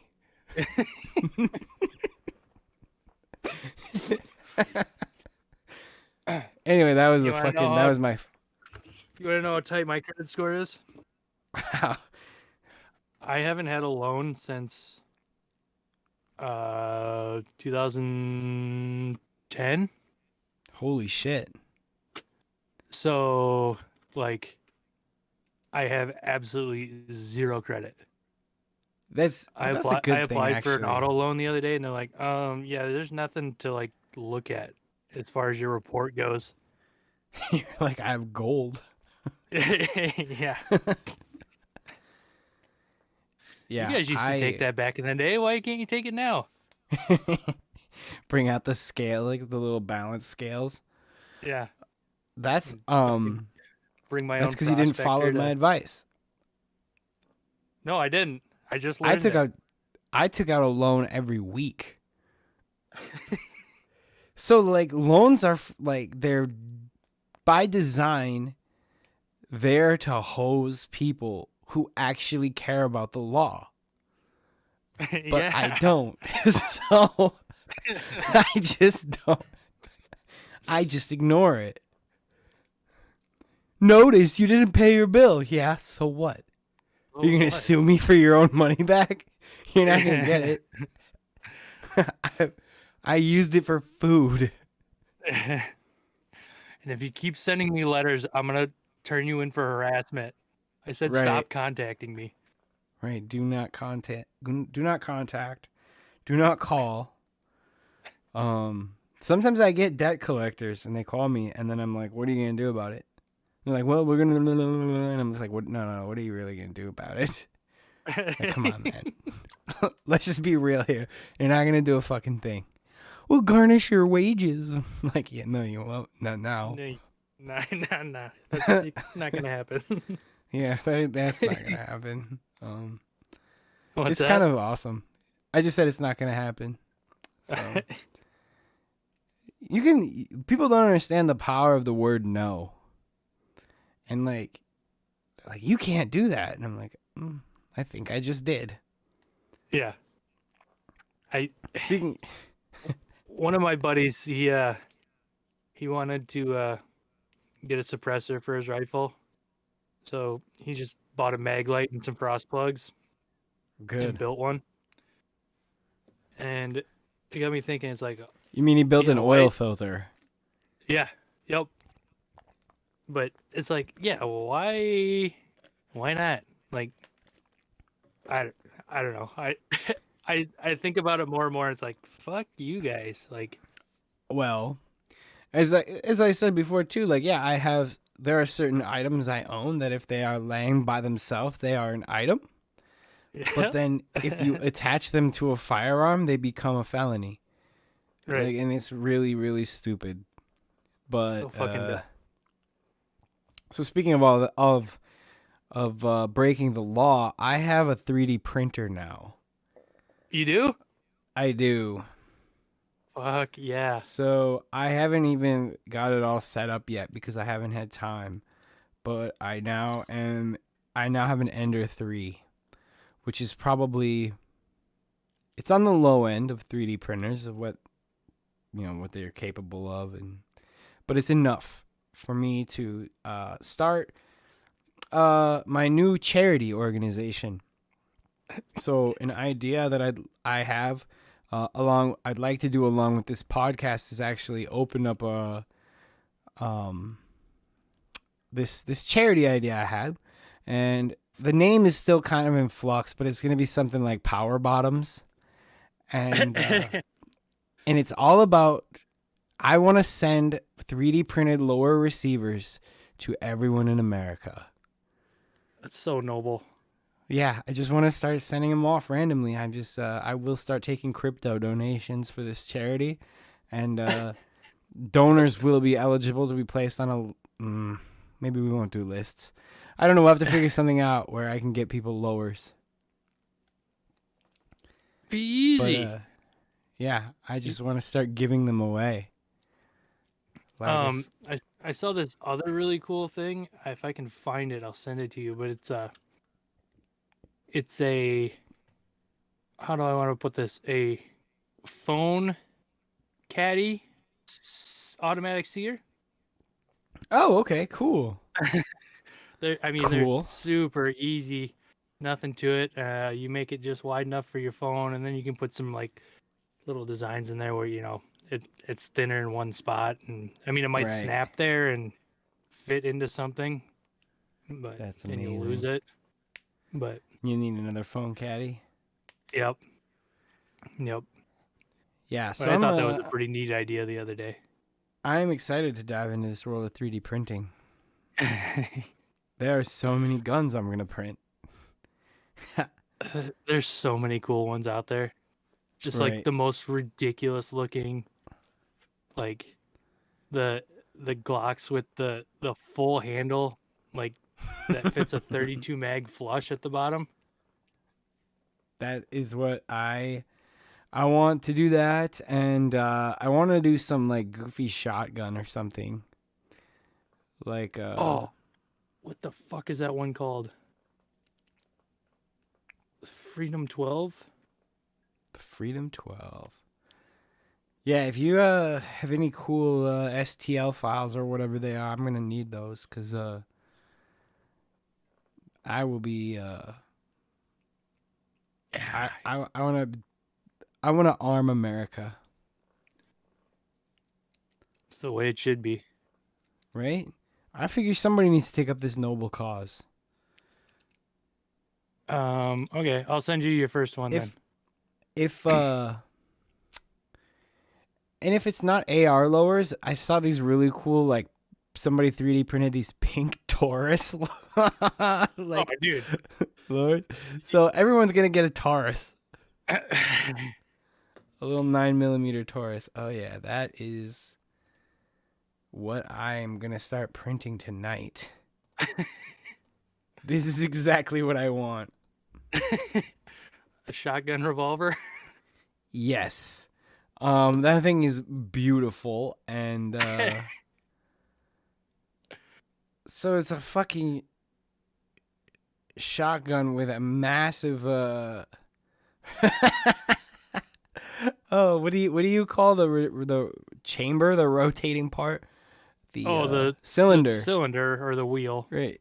The wheel. I am going to oh, fuck, I am printing that for sure. And that is There's a dude that has a ton of really cool things, and they're all like up on one website. Everybody, I gotta find it, but possibly the biggest like oh, sorry, go ahead. oh, I was gonna say he's what was he's got a setup to where you can rifle your own barrels using 3D Sweet. printed tools. That's sick. And then what was the other one I saw? Gosh, no, I'll never find him. One of the what had to be the biggest honeypots I had ever seen was on Amazon, and it was like a oil filter. Oh yeah. But it was like there was no pretense of like having to drill it out or anything. It was like fully ready to go and pre-threaded. And it was like, yeah, and someone's like, so does this thread on whatever the size of the like a whatever the size of like a so they didn't say like a 223 barrel. They said like the actual like measurement Like the for thread barrel. pitch? Like yeah, like a fucking 1/8 inch or whatever the fuck they are for like and they're bigger than that, but whatever. And he's they're like, does this thread on the let's say like a 1/4 inch fitting? And the reply was like yes. And it was everybody knew what they were buying those for. Oh yeah. There's a website that actually makes like really high quality ones. And Right. they don't even like hide what it is. They're like, yeah, this is an item you can buy, but you need to Form 1 it or whatever. But you don't have to if you Right. don't want to, I guess. So I actually saw a huge chunk of people literally buying them from China. If you just go on like Yeah. AliExpress, you can order the fuck out of them, and I don't know, I just shit, like like the law is what is the actual cost to get a legitimate suppressor? It's thousands of dollars, isn't it? With the ATF, like the forms you have to fill. Well, the form's only $200, but Oh, okay. For the stamp or whatever, the tax, you need a tax stamp.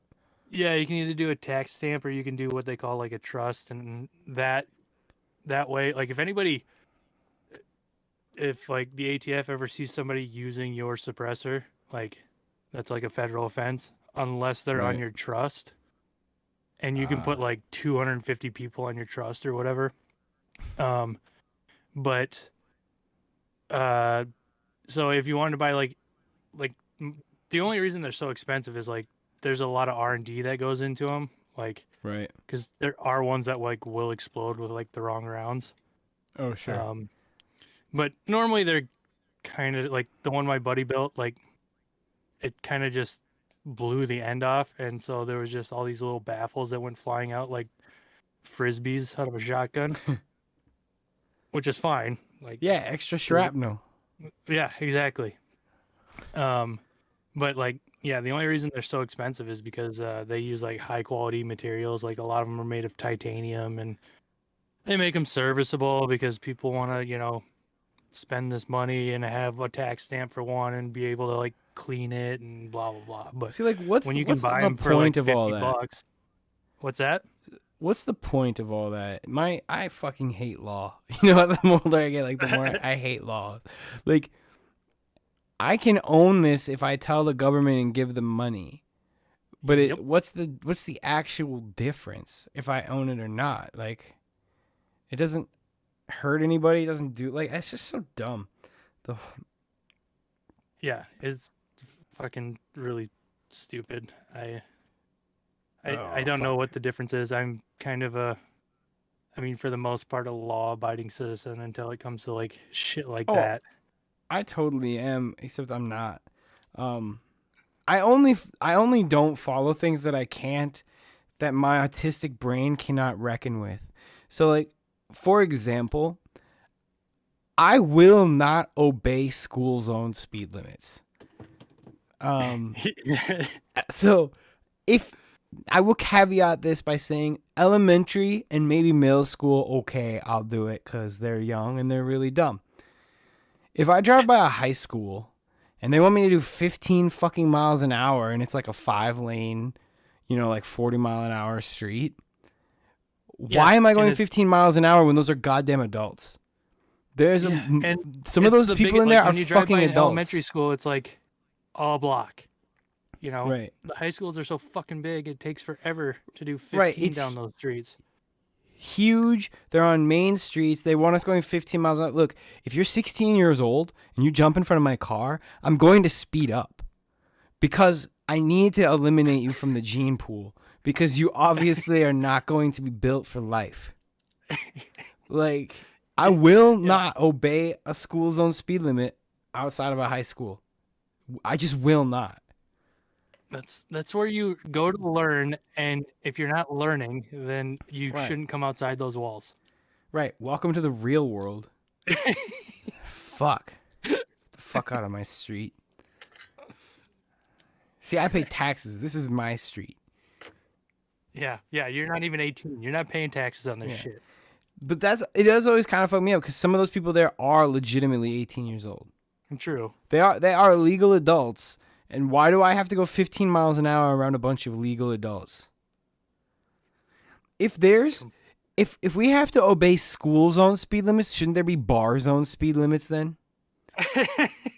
Fucking drunks here, so 15 miles an hour until 3 a.m. Yeah. That makes the most amount of sense. Right? Like, fuck kids. I mean, I love kids, but not really. So fuck them. And that's the first thing you pulled back on.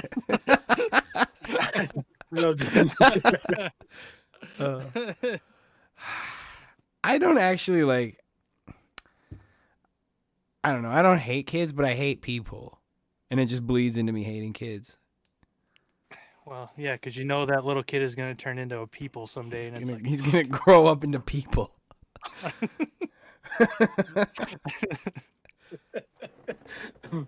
I might have to deal with him at some point in life. Fuck this. Yeah. Right. It's like a Minority Report, literally. I better just run over them before they rob me in the future. Yeah. This is a precognition. Right. Oh shit. So we were just kind of shooting off about random shit, but now that Mr. Minded's here, this fucking week must have been pretty fucking exciting. Congratulations. Oh yeah, thank you. Yeah. That was actually started over. I want to say it was like July. Started working on that then, and then with like some of the pushbacks, because originally Stash was supposed to be ready in October. They got pushed back, which that wasn't an issue at all. If anything, that just meant that it was going to be more solidified as far as when the time came. And there was even a couple hiccups anyways when it did come to a launch time for certain times for the public right there in the beginning. But either way, it just allowed for more fine tuning and just further development. So, dude, that's so sick. And so for our 5 listeners who've been waiting a month for this next episode, what happened was, so you've been working on these NFTs since July, right? Is that the correct? Yep. Time for me. Yeah. So like Mr. Minded here launched his fucking NFT collection, Ample Agents, and fucking 69 of them sold out in 3 minutes on Stash, which is a it was crazy, based on the secret chain. It's basically, they all had secret traits. Originally, I had titled them Secret Agents, but apparently there was like a couple of people that were like concerned about the name use. Although the name isn't necessarily trademarked for Secret, but it just to align with community standards. I switched from Right. Secret to Ample, and apparently I guess there's another currency out there named Ample. It's no relation to that. It's more or less just about being abundant, having an abundant agent with an abundant of secret properties that are going to be evolving as the year goes on within Right. these next quarters coming up. So that's besides your art. So first off, for like most people's, if they're like NFTs are all garbage. So yeah, like a lot of them are, and a lot of them is crap. But like I think it's a good thing for some artists. And so besides your art being like leaps and bounds better than most of what I've seen in like the NFT space, or just I like your art in general, but uh a lot of NFTs are literally people making crappy art and then selling them for high prices. But you actually did a lot of first off, like so like every one of them that you sold had a, so what is that, like a subscription to Alter? Is that the So service yeah, or it's whatever? subscription Pro where you get like 30 gigabytes of space. Essentially, it is a private um, communication email dApp that is part of Secret Network. I think at some point they're going to be working on a chat and some other stuff. It's just kind of in the early stages, but it's just another platform for that. So you got a way to communicate with other Ample agents with the ID that you have in privacy if you need to. Or like if you wanted to share art or share your agent with somebody else without them having to worry about right clicking or all that goofy shit, you could do Right. that. Um, so that was part of it as well too. And then it's just going to be some other things with some like metaverse and integration coming up. Um, That's gonna Essentially, be sick. funds were staked from that project to create a liquidity pool from what is being earned on that to further market. There was a small amount of it that was pulled right away to put towards marketing right away and further development and just some restructuring of the website. Just to allow for some transparency. And these are things I'll announce to everybody else. It's not been asked for, but it's just nice to give that to people just so that they Dude. know what they've invested in will be something that'll be growing. And also just because I personally know some people that are awesome that work for Secret Network too. I won't say any names, of course, but I wanted to figure out something that was going to be able to be maintained and would also honor them too, knowing that it would probably get around that I know them as well. So Dude, that's it's just so fucking I don't know, I was super psyched just to see that. And like the other, but not even just like that Ample integration, but like, so for example, when you did the one and you took a picture of that graffiti at like that intersection in St. Paul, and then you included like the it's a little geotags in the graffiti alley, yeah. right in the That's the one that metadata. And Oscar's he's the main dude behind Alter, the founder. He's the one that owns it right now. Who's got it up for 4,444 secret. And he bought that actually OTC. He didn't. His Kepler wallet was fucking up when I launched everything. You might want to beep out his name or whatever, obviously too. But Sure. regardless of that, so he didn't get in right away with that initial launch. So he actually bought that OTC from the secondary sales. But yeah, that was And probably. I mean, there's a lot of really great ones. That one I really dug a lot too.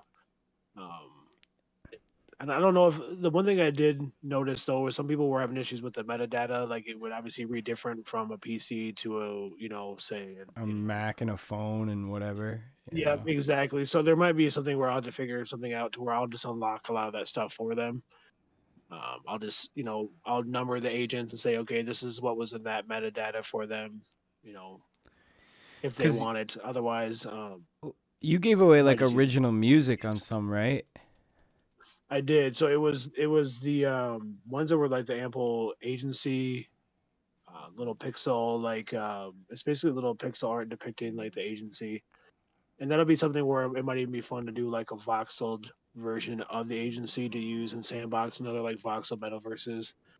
And just drop it to the 3 people that own that. So that's just something that only those 3 people can have. Um, or else, but that was the only one, 2 of those 3 that I aside from the agents that had the instrumental as well, but then you also got the Alter ID and their 3-year subscription to that as well with those. That's just so, like, that's so fucking gnarly. Like, people got an insane amount of value actually out of those. Like, there was legitimately tons of shit. I saw one person, it was outside the Ample agent thing. It was someone that just had recently like just purchased a subscription. I think it was over Twitter, and they were just disappointed because of how basic it was. And I don't know if they realize how early they are. I mean, they just recently, I think, got approved for like $1 million or raised $1 million for whatever it was. So a bunch of upgrades and stuff. And I'm sure you're going to see some changes coming with Alter anyways. And I know there's some crazy stuff coming with Secret Ever too, so I'm sure they'll just follow suit starting next year. So Right. I really like that idea of like creating like an artist community and like being able to get input from people, and it's like secure, and like you don't have to worry about like you said, people right clicking and saving your shit. that, and just even like people behind the scenes, being able to just spy on conversations or read emails that for whatever reason, and so even if it's not just personal data, because some people are like, well, why do you want to be so secretive? And it's not so much that as it's just you just don't need to know. No one needs to know what we're discussing, whether it's creative based, which I think a lot of times when you have like project ideas and stuff that you want to trademark, that is going to be very essential. For sure. And just also the fact too that it's on blockchain is also really neat as well. So Yeah, I mean, I would definitely you're on agree the with cutting edge.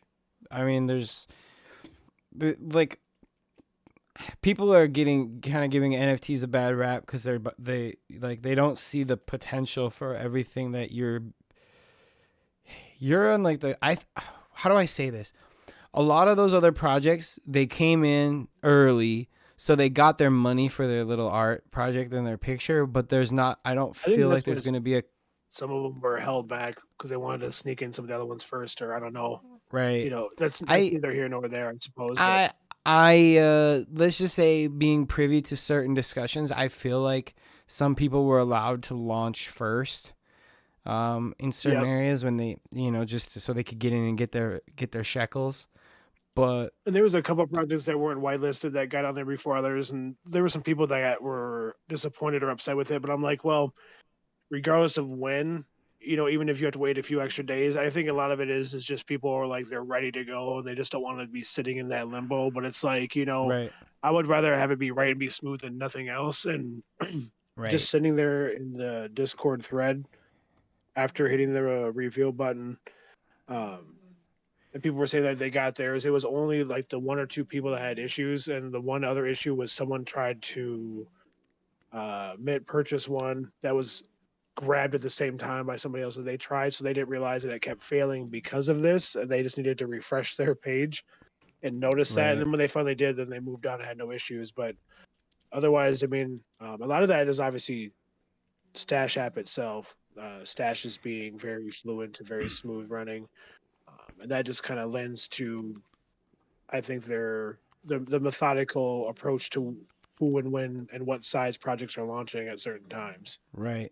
And also there's some other stuff we can get into with that, but how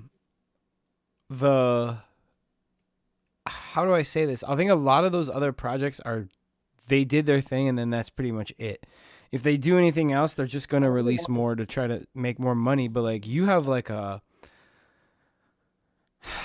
I want it to look like a cash grab, you know what I mean? And that's not what I wanted to do either. I don't want it just because some people it's like, well, whatever. But it's like I'm using my artist name. I'm using my name on this too, anyways, because I want to create something that's going to become iconic, or it could be one of those Genesis collections. Right. Or one of the quote unquote blue chip projects that are aligned with some of the other early ones, like the Anons project, or I think people are seeing the value. Whatever you want to liken it to. You gave them actual like value beyond just the holding the art, because there's to be honest, there's a lot of people in there that are trying to just resell. They're just trying to get in and get out and resell. But you gave there's an actual like benefit to holding it, to having that address, like. And it's just cool to see, like, you have almost like a community now. And I'm Well, even sure I think just anybody holding an NFT early right now, just with what's coming to kind of even what has been discussed, outside of this, with what we kind of know, with the different quarters, quarter Q1, Q2 coming in, it's like you might as well just. I mean, some people like that quick flip. That's totally right. fair, but it's It like is what sitting it on it. The is. the But value is just going to appreciate with the appreciation of the value of the network.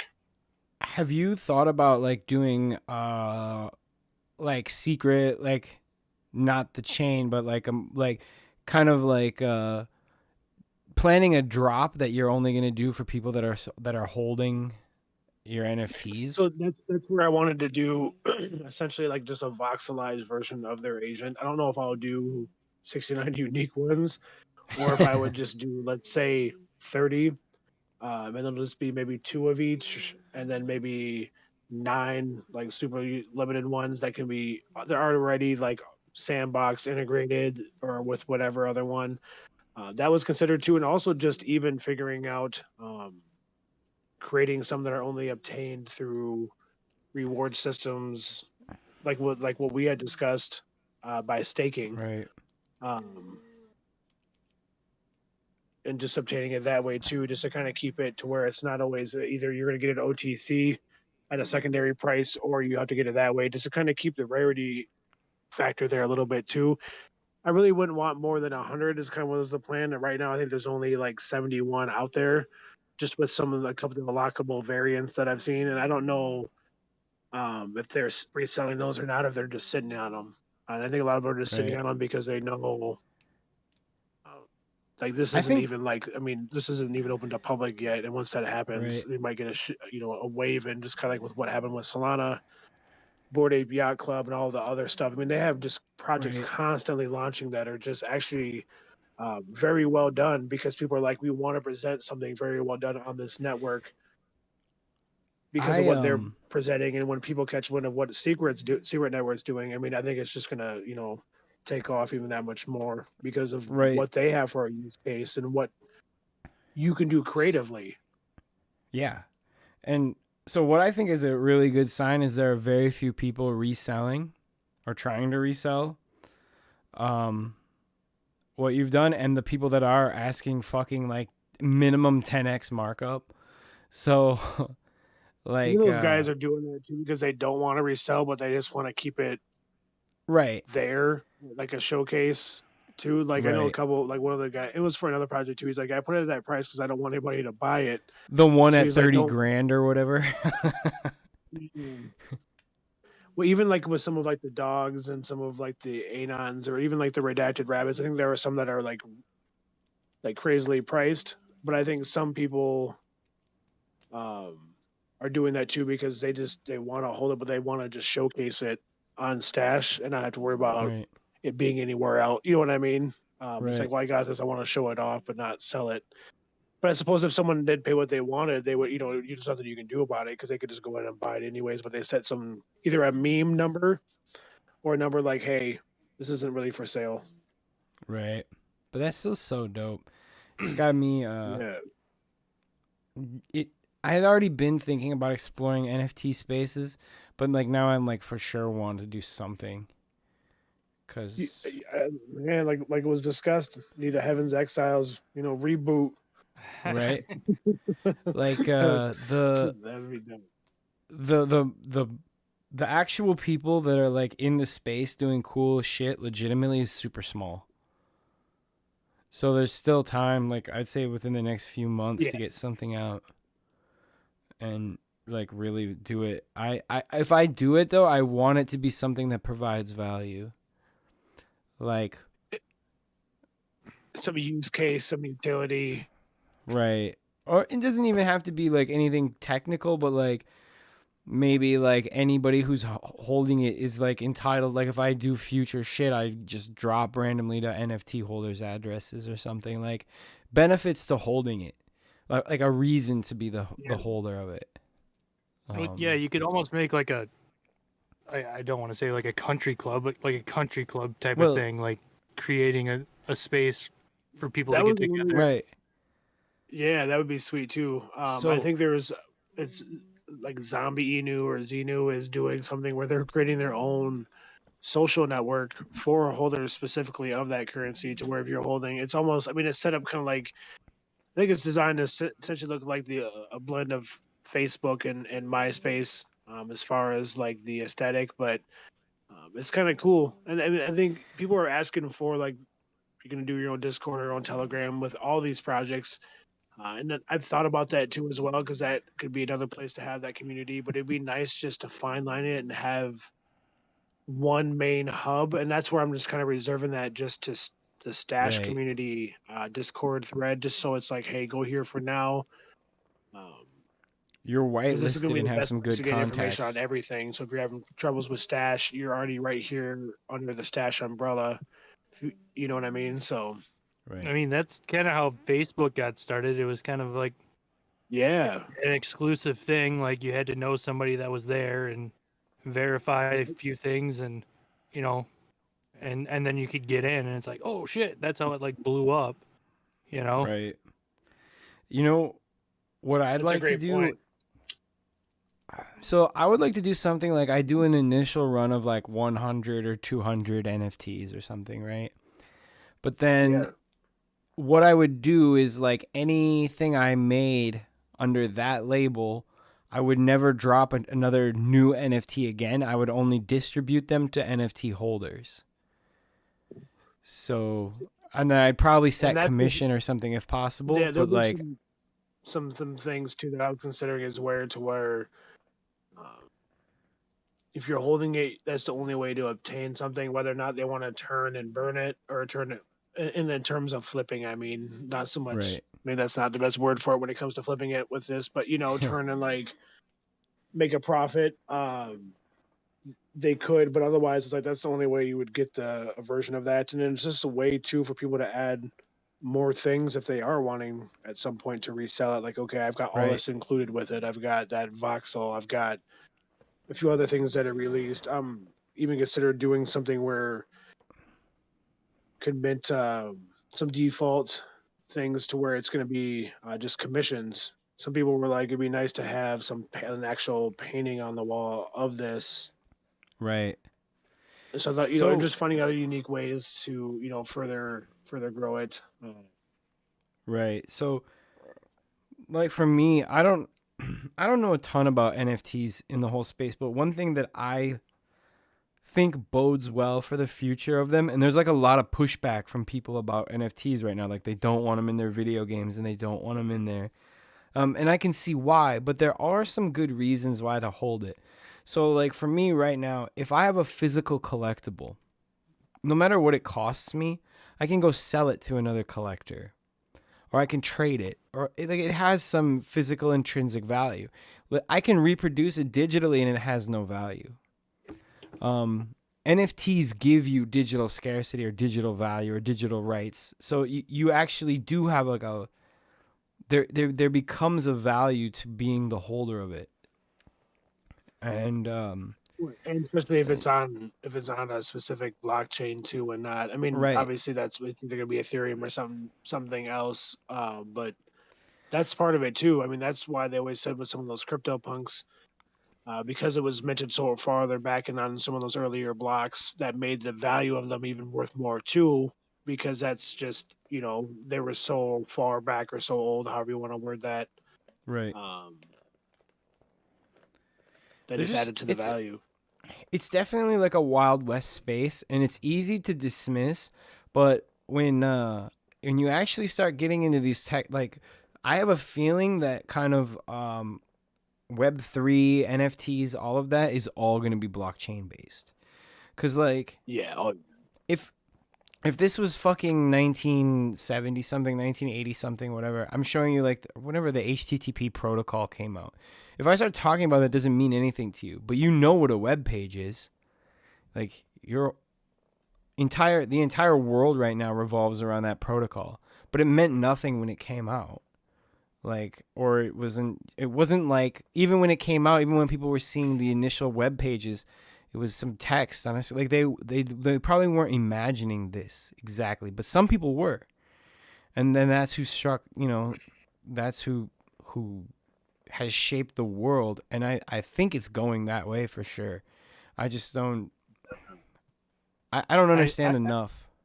I've said the same thing. Like there's so many different ways to like implement it that we haven't even like thought of yet. And it's just Right. going to like somebody's just going to think of something. It's like, oh yeah, duh. And then it'll just become like second nature. Like everybody will be using this, and like you won't think about like where it started. Right, It'll just exactly. be, Like the use cases just aren't like they're not there yet, so people don't get it. But then soon it'll be part of their everyday life, and they won't even like it'll just be like, duh, that's how it works. But they'll have like Yeah, never right. known it, right? And I So there'll be people like, yeah, I had to purchase an NFT to go get a certain list of groceries or some shit. right, like you never know what you'll actually like how it's all gonna work in the end. And I'm actually pretty excited to see where it goes. Well, and also now my livelihood depends on it, so fucking Yeah. hope it hope that all pans out. That's the fucking we didn't really talk about it, but I don't I just left my job to work at a startup that we all fucking know, a mutual friend of all of ours here that I definitely love it and I love the challenge, but it's definitely way faster paced than I think a lot of people can imagine. And it's way like I don't know how to explain it, but it's way more rewarding and way more fulfilling. And so I love that. But it's also like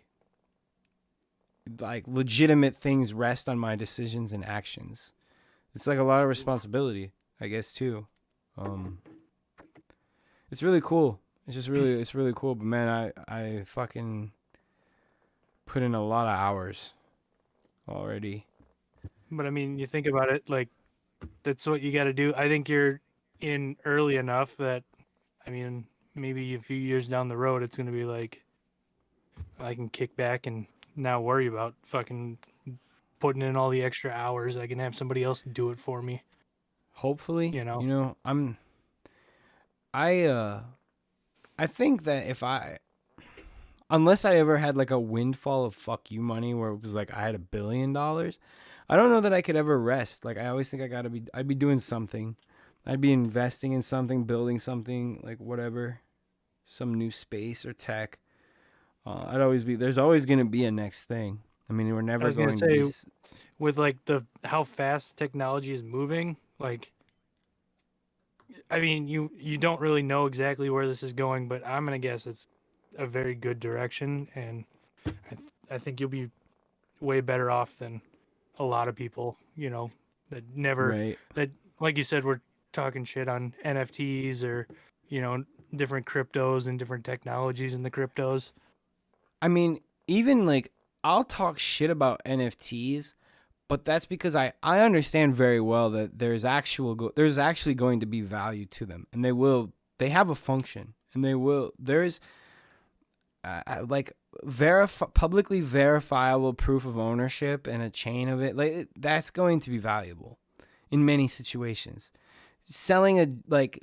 I was gonna say selling JPEGs of your dick is not, but actually that sounds like a good idea. I might be on that. That might be my next NFT project. But like it's the people who But that lack can like imagination. streamline stuff like down the future, whether you do it with like physical things, Right. like instead of having to like go to the DMV to like register your car, it's like, here, there's Right. an NFT connected to this VIN number, and these guys just sent it to me. So like, It's literally the best like You just use renewed your case. license and it's an NFT. yeah, Right. exactly. But yeah, like that kind of record keeping system being public ledger is probably the way things will go. I mean, literally, why would you not have that kind of a record verified via some sort of blockchain? And so I really think that's where things will go. And there's all kinds of things you can do, like smart contracts and whatever. It's so far above me even how much you can actually do on these crypto chains that I don't know that people who look at it all like it's just money, like getting in and getting out for US dollars, they're kind of like, you can do that, but that's not the point. Yeah. So some people will, and some people are scammy and just want money and whatever, but there's actual technology here. It's just being utilized in many different ways right now. Yeah, and eventually it'll like funnel down into like the most useful, like, oh duh. Like I said, like Right. why weren't we doing this before? Like this makes things so much easier, whether it's, you know, online or even in the real world or whatever, you know. Right. And there's so many cities now are offering paychecks or pensions in Bitcoin. There's Really? like multiple cities that are doing it. And I know New York. So I don't know the specifics of this one, but Miami launched like Miami Coin or something, and you can get like paid in it and whatever. And I think New York's trying to do the same thing. And then there are other places that'll straight up pay you in Bitcoin now. I don't know that I would take it. Like, I don't know what the benefit is over taking your US dollar and just getting Bitcoin, but I suppose it overcomes a slight hurdle of getting it directly in Bitcoin, or maybe for tax reasons. I don't know, but I prefer the They'll government figure not that out issuing and my figure out a way Bitcoin. to tax you, no problem. Right. I prefer my Bitcoin not being government issued. But Yeah. that is whatever. But it was just like, that was a super exciting thing to watch. All of those selling out in fucking 3 minutes, and like just seeing that, like, it's like art you've always done, but now it's like in a new way and kind of a cool thing. And I think that's something that needs to be seen more of too, is you were like, a lot of these people who do these NFTs are like tech people first and foremost, who scrap together some art to make money off an NFT, where you're like an artist first and foremost who learned all this shit to make this happen. You know, that was the coolest fucking thing. I guess I didn't even think about that too. That is a good point as well. But it was more or less just trying to figure out ways to, I guess, even with what you're saying, unite both of those worlds. Right. Because I mean, it takes a skill, a talent to, you know, to do what you do as well, and that's definitely, you know, a work of art in itself. So that's, you know, just something cool to think about too. But Right. yeah, It's I guess with that said too, that just means that, I mean, anybody could essentially be doing this too. As long, you know, as a lot of it is just presenting Yeah. something that is, that you personally feel or that you are behind. As far as like Right. what you call or what someone labels quality and what someone doesn't, I guess is you can leave up to the community. But presenting a good idea. But yeah, Yeah, I'm not like trying to like shit on people, and I'm not gatekeeping art or tech. Like, you can do whatever you want. Anyone can do it. But like, there's just you can see the difference in certain people. Like, when something, if it looks like a scam, smells like a scam, walks like a scam, you know what I mean? It is like, you don't When have you to see, like, second guess. The people Secret- like, oh, go ahead. No, go ahead. Sorry. I was gonna say, when you see like the big YouTube stars like shilling this stuff, and it's like, you've never been into any of this until it was like a money Right. grab. Buy my new NFT, and it's like 12 pictures of their face or something, and like, you know, dumb. Yeah, their new NFT is one that they're gonna already have up for sale when the project launches, because they asked for that in Right. order to promote this project. You know what I mean? And it's like, Right. you know, I think Yep. that, and that's what's neat about Secret Network too, is that they you don't see a lot of that. I mean, they're always looking for people and influencers and stuff too, but they don't just go out to make it look like it's synthetic. They want somebody that actually believes in what's going on. I think there's something to be said Right. about projects and other current, or anybody in that in general that looks for that, because what a lot of companies don't realize is your audience will see through that shit, and a lot of this stuff just presents itself very cringy. And I just sometimes I wonder, like, what is going on with some of these PR departments or whatever when it comes to who they're reaching out to. and how they're having them word or say things. Are you gonna work then with like Facebook's metaverse shit or Meta's metaverse shit? I guess it is now. So I didn't know if they were going to open it to where you could bring in stuff. Because, I mean, right I now don't I've know got yet. one that's going to be rendered and rigged up. So I'll have, the skeletal system to where it can be animated and moved and everything. I'm assuming Facebook is going to want something that is along those lines already rigged and everything. Otherwise, these things won't move. But Right. I don't know what if there's gonna be an open call for that. Um, one of the ones was another one too. It's on the Ethereum chain. And the neat thing about some of these is I know that they're going to be creating bridges and stuff too, so it can stay on secret, but also bridge to other if it wants to, and maybe even find some new people in some of these other blockchains to do projects on secret and kind of tie things into as well. But Wild was the other one. It was the Wilder one that's currently in the works as well. They've got a bunch of stuff on Instagram. They're doing some really dope shit. Um, so there's some options too. I just wanted to start out with the simplest one, which I figured would be a voxel, but I figured it'd be neat to just do a few different ones, so they're kind of spread all over the place, and people kind of Right. just see that as well too. Maybe even get some new people looking at it. So I'm trying to so Snoop Dogg, what did Snoop Dogg like recreate his mansion in or having that done? Ethereum based metaverse platform Sandbox. So somebody paid 450 grand to fucking live next to Snoop Dogg in their metaverse there. So I saw that on the map, and I was trying to figure out how to even like access like those plots and just see what was going on. But it was just it wasn't happening that day for whatever reason. But yeah, you can see it when you sign in or when you check out Sandbox. You can see where his plot is at. I didn't realize it was going for that amount. That's crazy. Right. I know There's a with digital the real estate metaverse grab that right Wild's now. working on, they've got a like a condominium that they've got done already, and one of the floors I think sold for right around 139,000.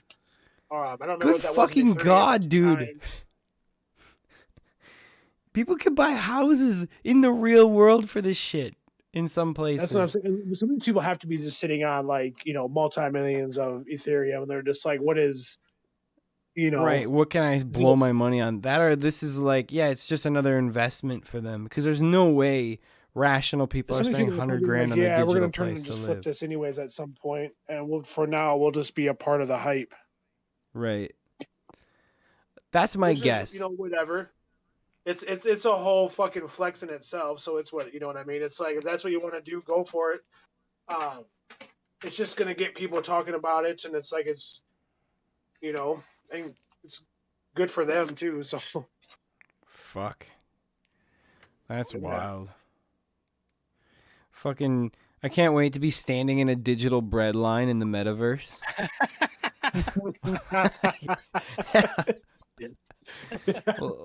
Like, we're probably all like at that point, like the air is not breathable and it's like 10 million degrees outside. So we're all just hooked up to pods and we have to live in the metaverse. asking the government if we can eat today, and they'll be putting on a fucking Right. visor and be like, "Here you go, have some metaverse food for." Sorry, you didn't get on the Facebook crypto comes in and poodle. knocks down anything you've built and puts up blue logs. If you didn't buy the crypto poodle NFT of like 2032, you're no longer able to get food stamps because they only airdrop them to fucking those people.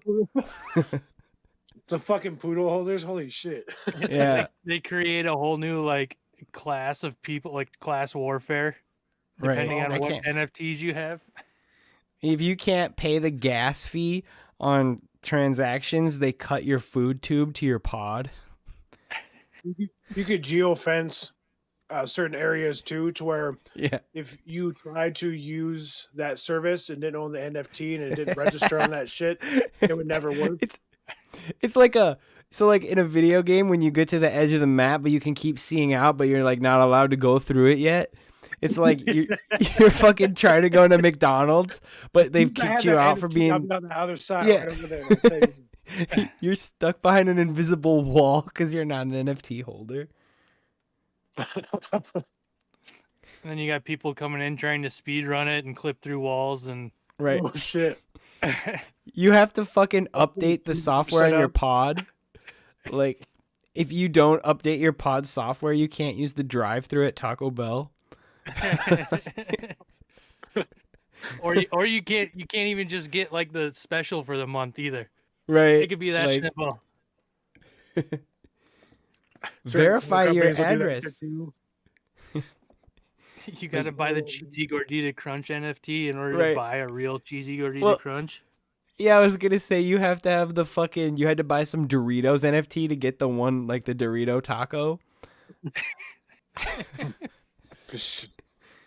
Exclusive menu items for NFT holders. That's the next hellscape we're in. That's crazy. You I can't mean, get a Big Mac anymore. It's funny to think about, but it's not far fetched enough to where like, hey, we have a secret menu. I'm getting Oh, kind of shit. scared actually. You can get it made for you for a year. Right? Jesus. You're Yeah. probably right. It's gonna start like that. Like if you're an NFT holder, you can like you get like free soda or some shit. Like if you have the fucking Taco Bell cheesy gordita NFT.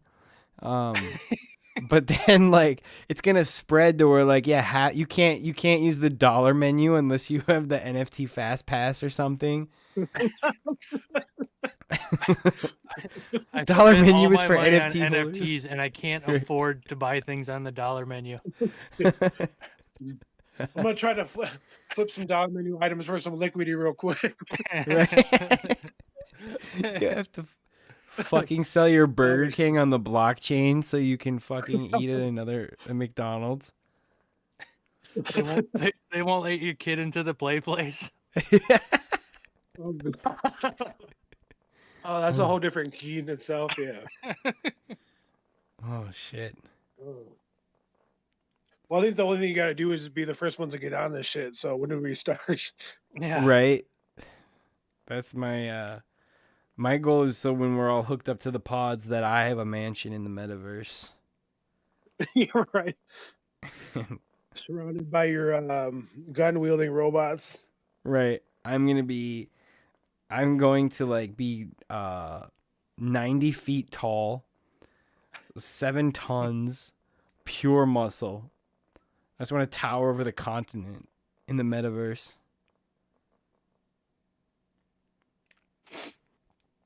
That I'm not excited for our VR metaverse future actually. I always thought I would be ready for it, but now I'm not ready for it that it's here. There's so many fucking idiots out there that are gonna be like trying to share in that too. They're like, man, I want this metaverse to be next to this person. You know what I mean? Trying to escape this shit. I mean, damn, we're just clamoring to put ourselves in the Matrix, aren't we? Yeah, people are just waiting to do it. Yeah, Right. There's people dropping, buku money to do it already. Yeah. Right. Dude's already paying $500,000 for a fucking Roblox house or whatever the hell's going on. Like, Jesus. More Maybe power that to was them, the I whole guess. design of Minecraft. Right. We'll indoctrinate these kids with this, and then we can Yes. sell them NFTs down the road. Minecraft was a psyop. there too. Yeah, they're just preparing all these kids to live in the digital universe. You built with blocks to ready them for the blockchain. Right, exactly. There's levels. They knew what they were doing. That's why Microsoft bought it. It's fucking Bill Gates. You can't log into Minecraft if you don't scan your vaccine passport. And then recite some fucking incantation in his name. You get booted from the server if you don't have your 90th booster shot. Like you lose all your equipment and items if you didn't get the booster on time. You're just like fucking naked in Minecraft. I like how he has become like one of like the staple like voices for the pandemic has been Bill fucking Gates. And Right? people are just like, oh yeah, this makes sense that he's talking about this shit. He's got to be a doctor. This billionaire is out for our welfare. The one that believes in overpopulation. Yeah, right. Right. Like, He doesn't have an ay, agenda or anything. yeah. Sarcasm. I don't know what is with our savior culture with fucking billionaires. People just keep looking at billionaires like they're the answer. Like they're successful. They must know everything. Dude, Bill Gates needs to stay in his fucking lane. He's got all that My acreage now. He can just sit in the middle of that shit. Right? My only hope is that by the end of all this, someone skins him alive. I mean, that's just what I hope. On a concrete ping pong table. Right? Exactly. That whole interview he did about Epstein, Fucking where creep. yeah, where they were asking about his ties to Epstein, and he goes, "Well, he's dead." Like, oh shit.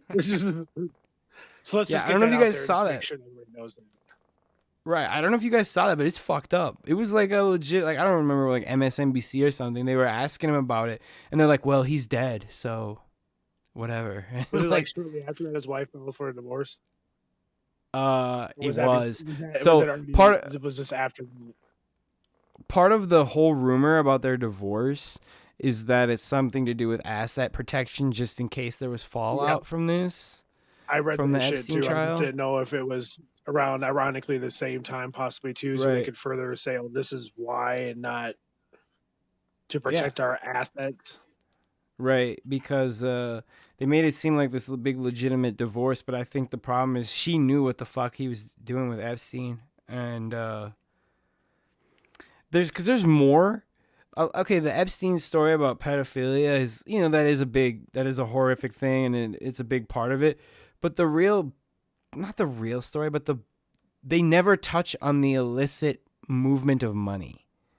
The fact that like that good old Jizzy Lane Maxwell's dad died in a mysterious boating accident and then like left him billions that he managed or whatever, and how he basically just has all these ties to very rich and wealthy people and has been funneling their money everywhere. And the vast majority of people that they've never released the full plane logs. They put like Trump's Trump never went to the island.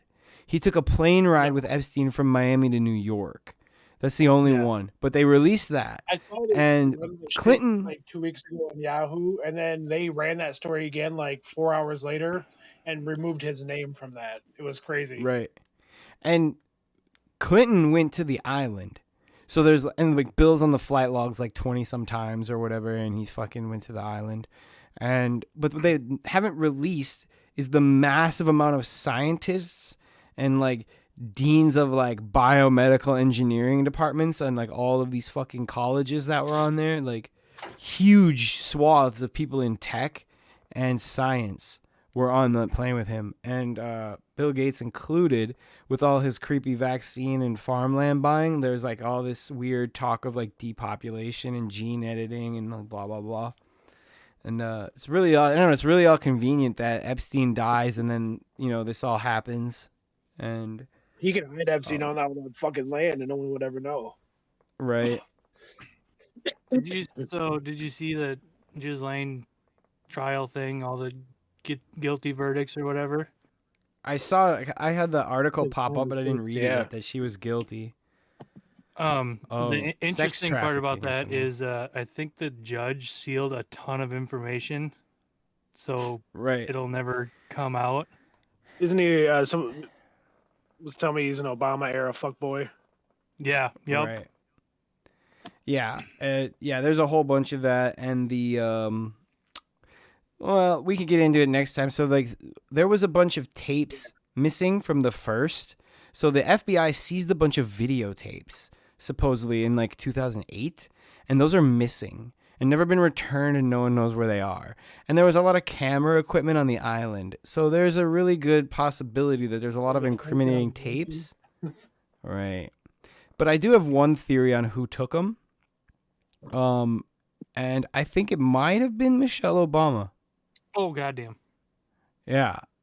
But I'm not I wouldn't I'm be not surprised, sure. though. Right?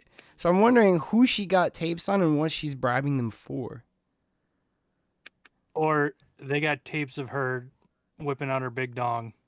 Right. But I'm She's wondering if trying we to could keep that finally. under wraps. She's not doing a very good job. We could probably get her finally to come on the show if we got those tapes. So we are going to start launching our campaign to like, where are the Epstein tapes seized by the FBI? We just do need a them. fundraiser or like a Right. GoFundMe. Like a GoFundMe, trying to find the poor missing Epstein tapes. If we could just find those, so we could finally have our podcast guest we've been trying to get since the first episode. So what's fucking hitting Minneapolis is what hit us a little bit ago. Like, so let's just, I may just roll into it. So like, JR probably isn't gonna show up tonight because there's 10,000 customers without power right now in the city, and okay. I'm pretty sure he's one of them. He was gonna show up, but that. So I'm fucking chilling, like just finishing up work, and I look out of my house. One side of the sky was sunny, and the other side was pitch black, and it looked like a tidal wave, but like a black cloud from ground to sky, way higher than any of the buildings, just blew over the entire city and engulfed it in blackness. Jesus And Christ. yeah, it was like constant 60 to 80 mile an hour winds. Tornado didn't actually hit the city, but I mean, it like fucking tore down power lines and roofs and houses and shit are just like shit's fucked up. Damn. And Yeah, I what's remember weird is like being in this part of the country like a couple years ago, like right when I moved here, there was a thing that happened called a derecho. I don't know if you've heard about that or if you know what that is, but it is No. it is a non-water based hurricane, basically, which Oh, I didn't know shit. was possible. But it's a storm that becomes classified as a derecho when the winds reach hurricane level, and it's not anywhere near water and there's no actual hurricane forming. And there was over like, I want to say like 50,000 people without power for like 2 weeks. Like we didn't have power for like, I think 6 days or something like that. There was like 10,000 or 12,000 homes that were just like obliterated. Like it was absurd. I don't know. Like fucking, like North America has some crazy shit going on, but I mean, well, they're sitting here telling so- me that it's because of gas emissions. Come on now. right. And I was so I was gonna start this podcast with a really uncouth joke about so a storm chaser just died yesterday right around here, and she was like from Mexico City, like chasing her first storm in the Midwest of the US, and got hit. Yeah, that's not the funny part. And she But died. Okay. she go on. died. But like she got hit by a semi truck, like in the storm. What? That's not funny. But so she's the fourth. I guess this is the hilarious bit. She's like the fourth storm chaser to die in like 2 months or something. In the U.S., like I've never even like heard of storm chasers dying. She's literally the fourth now, and I was gonna make this joke like, "What is big weather hiding?" But now I'm in a tornado.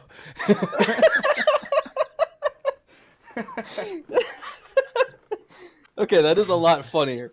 But the reason I laughed initially is not because someone died. It's because you said something that I never considered, which is I've known about storm chasers. Like me and my mom used to watch that fucking show on the Weather Channel, like the tornado chasing people. I forgot what it's called. We used to watch it all the time. But I never considered that this is gonna sound stupid now in retrospect, but in my head, I just never considered that like that there were rookie storm chasers, I guess. Like I always figured that these were people that like it's not a job you choose. It's just like I don't know, it's like Rambo kind of, where it's like he's just always been a vet. That's kind of what I thought. But Now, He was born like, now with that a. you've said, like, it was her first storm. It just makes me think, like you know, like a rookie firefighter, right? Will have Right. training, and he'll have all this, you know, work he has to do, and he'll have a class to go through. Like police go through the academy where they have to, like, you know, shoot at least a dozen dogs before they're certified or whatever. But storm chase, like, how do you train a storm chaser? I guess, like, Well, like, what is you the- apparently you sent them in a fucking Chevy Trailblazer into the middle of a storm and then hope they don't die. you just pat him on the back, like, hey, everyone does it, trial by fire. Yeah, Fucking this Christ. is they're like, this is a complex, you know, what do you, like a mobile weather lab, and it's just like a weather vane, like some Dixie cups on some straws on the roof. And they just... It looks like the man, every like van I've ever seen used for that sort of thing looks like the truck from remember Tremors, the fucking truck that they had suited up Right. like towards the end of the movie. It always looks like that, and it makes me think that they're like hunting fucking like underground devil worms. Right. Oh man, that's so, So, like, fucking funny. What is Big Weather hiding? Yeah, what is I just wanted to know what they were hiding. I know they're hiding something. What's fucked up too, so when you talk about like the storm chasers always being vets, so there are a lot of amateur storm chasers who are not meteorologists, who just do it for the thrill. They're like thrill seekers, right?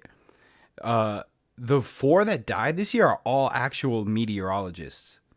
Or students. Like, they were all actually like legit doing it. I get it. But here's the thing, like, this is where I'm still hung up. Like, I don't think there is such a thing as a professional storm chaser. Oh, because, right. like here, okay, so like I'll like pose a situation for you, okay? A professional chef, okay? You put him in the most difficult rush hour, lunch hour in the middle of New York or whatever. He's gonna get shit done. He might not be as good as like a vet that's been at that restaurant and knows all the recipes and this, that, and the other. Like, but he's gonna get it done.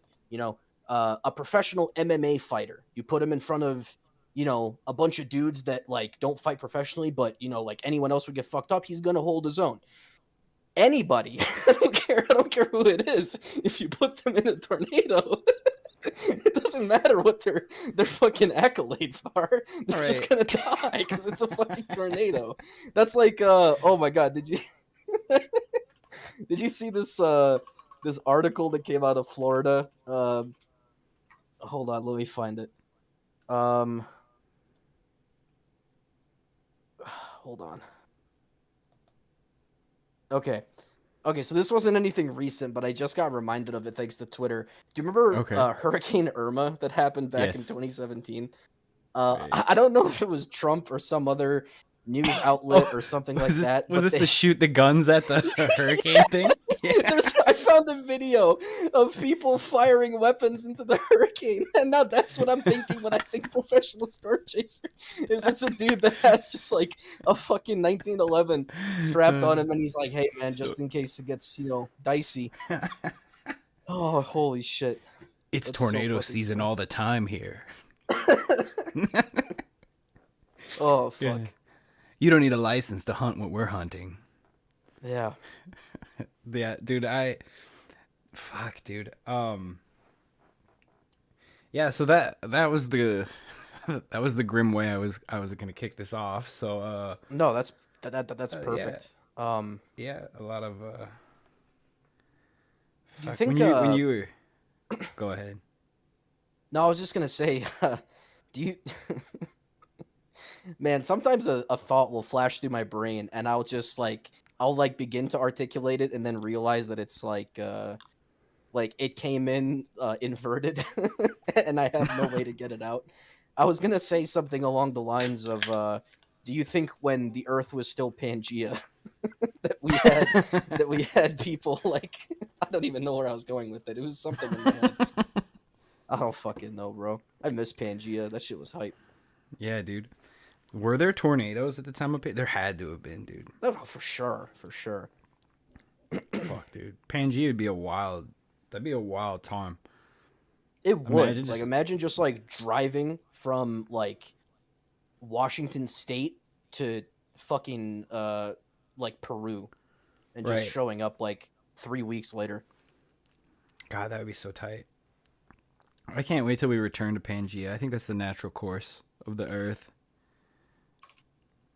California's gonna merge into China. Basically, already have. If you look at Right. the homeowner statistics. Anyway, beyond that, holy shit! I still just can't get off of big weather. Yeah. It's just so good. Um, the, I saw this So- tweet, and I'm just Okay. gonna post the I'm just gonna Let's- post the picture, and do it. this isn't even really like I can't make a conversation out of this, but it's just so crazy that I have to post it. This guy posted this tweet of this girl. She looks like maybe like in her like early 20s, late teens. Really beautiful girl, like tan skin, like Mediterranean looking. She has like short hair. But the tweet that he posted is the craziest shit I've ever seen. I'll just put it in the discussion channel here. He said, this is what 13-year-old boys looked like in ancient Greece, and you wonder why they were all gay pedophiles. Shit, I would be one too. And then he put 3 cowboy shrugging emojis. And everyone immediately like just started instant replying with question marks. And I don't even want to use the word "but" because there's no way I could salvage this. I looked at it and I'm like, did they though? Because like, I don't know. Fuck, You I don't know know. what? Like during I don't Pangea, know. maybe people look different. You know, like maybe it was easy to get things mixed up. They didn't have hormones in the milk, so they were Yeah, all, there was nothing in the chicken nuggets, so everyone just Right. kind of came out the same. their puberty was at like the real time it was supposed to be. So, like how would I even describe this girl? It's very short haircut. Her eyes are spaced apart nicely, and a perfect shade of green. A small pointed nose with a cute set of lips and a smirk, with a very pointed I chin. mean, she looks like like Roughly like a olive skin. tomboyish. Yeah, Right. Yeah, she looks like a tomboy from Greece, circa Right. like 2015. You know, but Freckles on the face. I mean, I could definitely see it. It's slightly androgynous. I mean, it's definitely feminine, yeah, but not necessarily female. So Yeah. I see it. I'm down. Yeah. That's why wrestling was so popular in Greece. Oh, just want to get I'm guessing lathered up that's- with your boys because they might Right. not be boys. You think? Okay. Yeah, that whole Greco-Roman wrestling thing, it was like it's all like, oh, this is combat, let me be manly, but it was really wrestling started as a way for men to like just rub their junk on each other. just be That's super all it was. intimate without anyone batting Right. an eye. It was like a socially acceptable way of like 2 men to get off on each other and also do it in front of other people while they oohed and awed. It's really like the precursor to like burlesque drag shows is Greco-Roman wrestling. Oh man, I don't know. It's just been it's been crazy. I've seen so much shit on Twitter from this Roe v. Wade thing, and I already told you Dude. this, so I'm not gonna get the reaction I want. But all I can keep thinking is broke v. paid. It's like just get your money up, you know. Yeah. But there's so Fucking- much crazy shit going on. Dude, And, did you as see well the as tweet? fucking- Like there was a tweet, some white celebrity bitch, and she tweeted like, if they outlaw abortion, how would all these white women feel if they were raped by black men or something like that? I saw that, yeah. I'm paraphrasing, but basically what she was saying was like, how would you feel if you couldn't get an abortion if you were raped by a black guy? And it was supposed to come off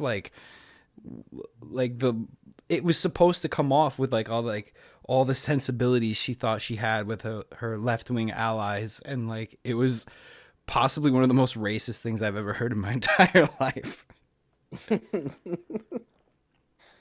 Yeah, but there's just been so much crazy shit coming out of that whole situation. Like, people fucking protesting outside of the fucking justices' houses, like their private homes, and everyone's like, "Oh, you're not supposed to do that. If you protest, you do it in a public space, and you organize."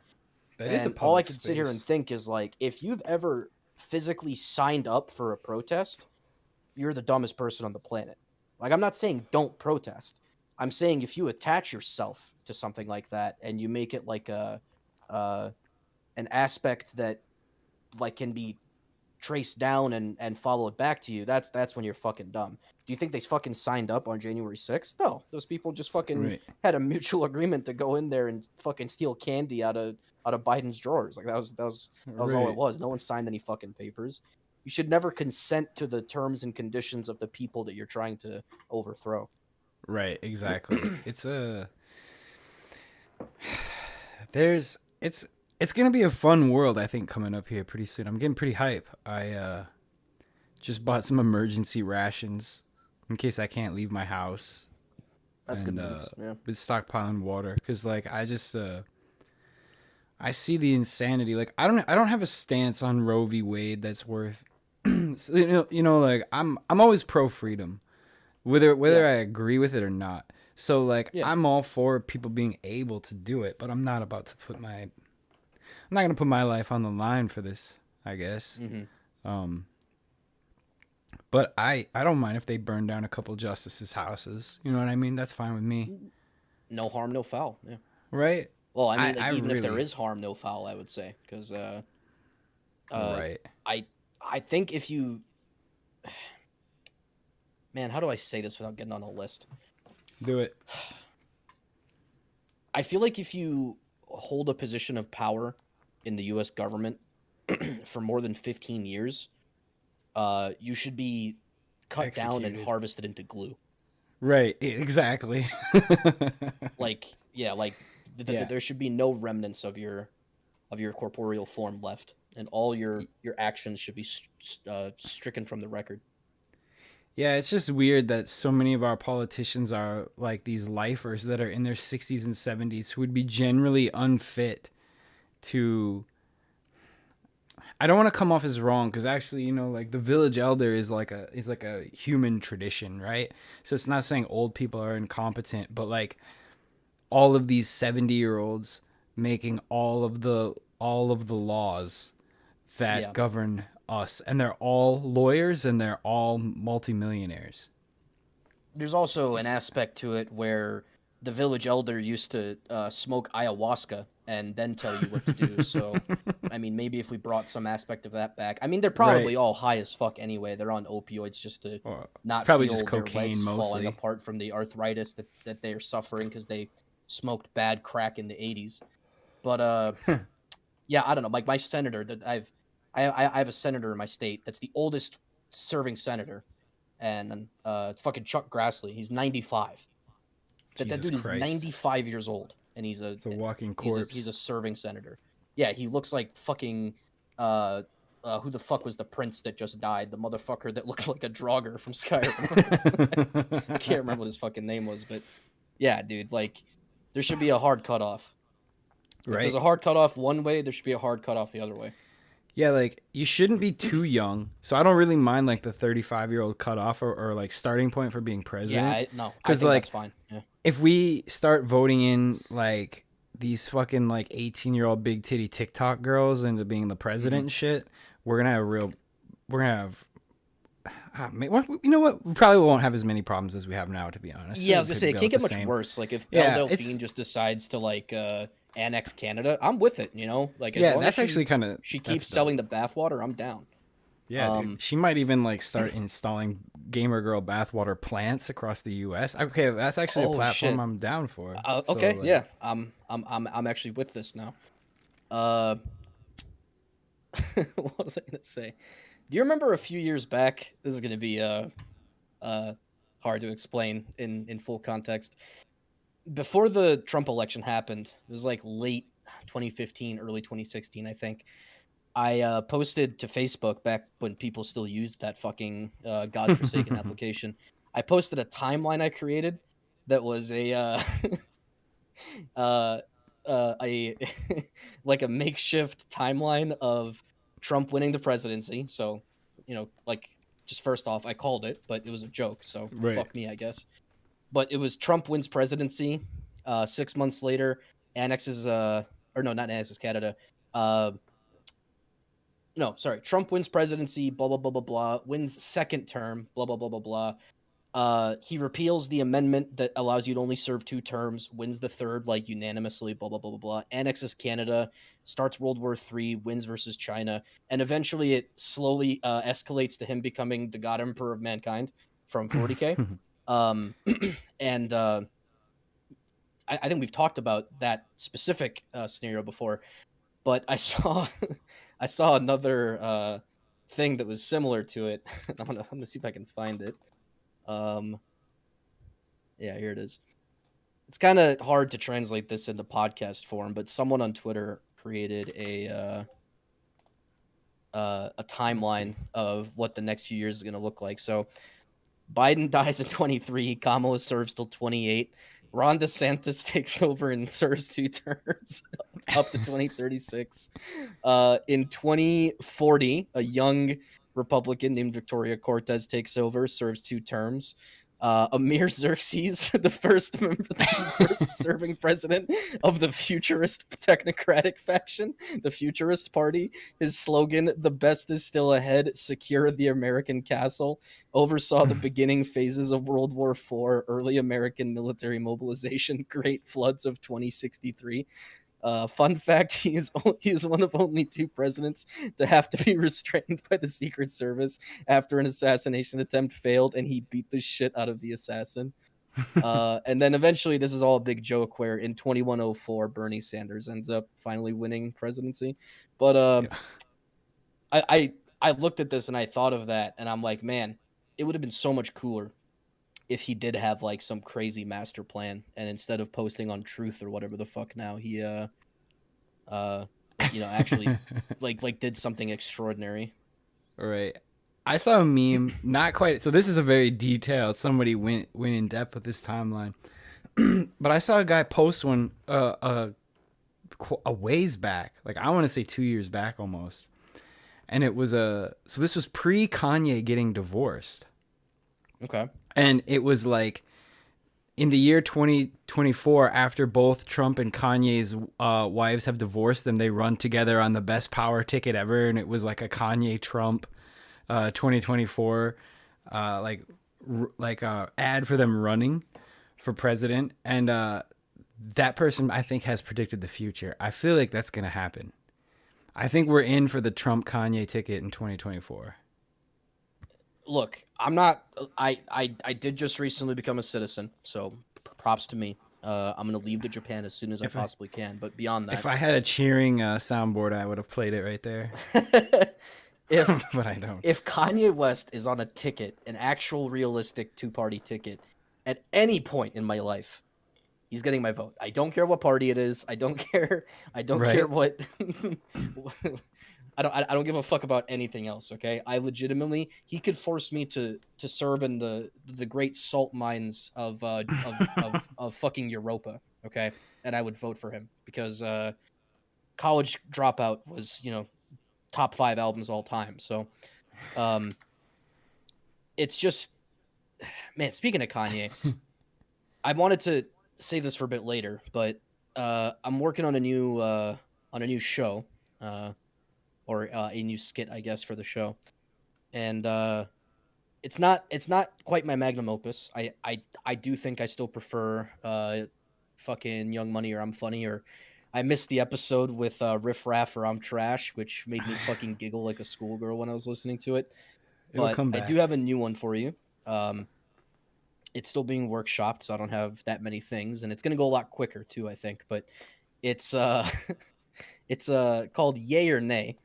And it is a Twitter, basically a guessing game where I have tweets from Kanye West, from his certified Twitter account, some of which have since been deleted since he did a big wipe of his Twitter back in 2019, I think, or 2020, somewhere around there. But, thanks to the internet, your posts will never go away. Your grandchildren will see your OnlyFans page at some point. I have been able to archive them and find them. And as a result, I have about I want to say 6 or 7 tweets here where or not tweets rather, but 6 or 7 sets of tweets where 2 of them are real and 1 of them is fake. And I'm going to ask you to do your best to tell me which one is fake, okay? All right, I'm game.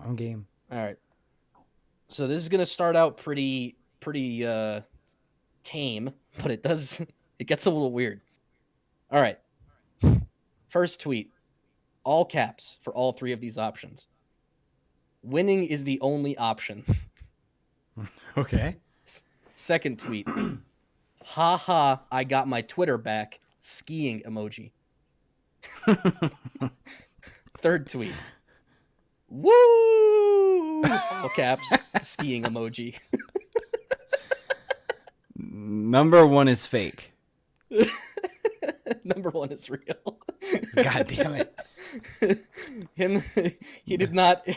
And okay, I have to say this as well. This man has tweeted easily over 100,000 times. So for those of you at home, if you are a better archivist than I am, I can't say for a certainty whether he did or didn't tweet some of the stuff that I made up. There's a it's the infinite fucking monkeys on the typewriter thing. Yeah, so there's a definite possibility he tweeted this, but to the best of my knowledge, for all of these, he did not tweet woo skiing emoji. That's of my invention. Okay. Next set. If I sign another contract, I am the devil. The devil is me and I am him if I sign another one of these contracts. That's gotta be real. I know my Lord and Savior Jesus Christ will make fools of us. I know my Lord and Savior Jesus Christ will make fools of and punish all who have participated in unfair contracts. And third one, man. We used to diss Michael Jackson. The media made us call him crazy. ... Then they killed him. This is a tough one. I'm gonna say, it's 1 is fake. 1 is fake. Nice call out. Yeah. Okay, yeah. So I know a little bit about old Yeezy here, that he's some kind of Christian, and yeah, I think he's runs like a Baptist church or right. Protestant. I don't know what he is, but yeah, he's very religious. Especially in the last few years, he's definitely stepped it up. And of course, the last one is just the truth. So of course, yeah. Of course. That one was in there as the litmus test. Okay. Right. Third set. Everything sounds like noise, followed by 14 exclamation marks. All caps. Everything sounds like noise, followed by 7 exclamation marks. Back to regular letters. I don't trust anyone, singular exclamation mark. Well, this means one of the first 2 is real. Second tweet.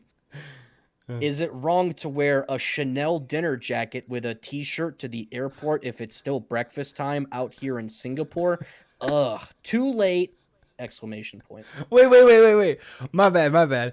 I thought that was 1 tweet with all the first one exclamation was points? 1 tweet. I thought that was 3 separate tweets. So I was like, okay, you're throwing me off on the number of exclamation points.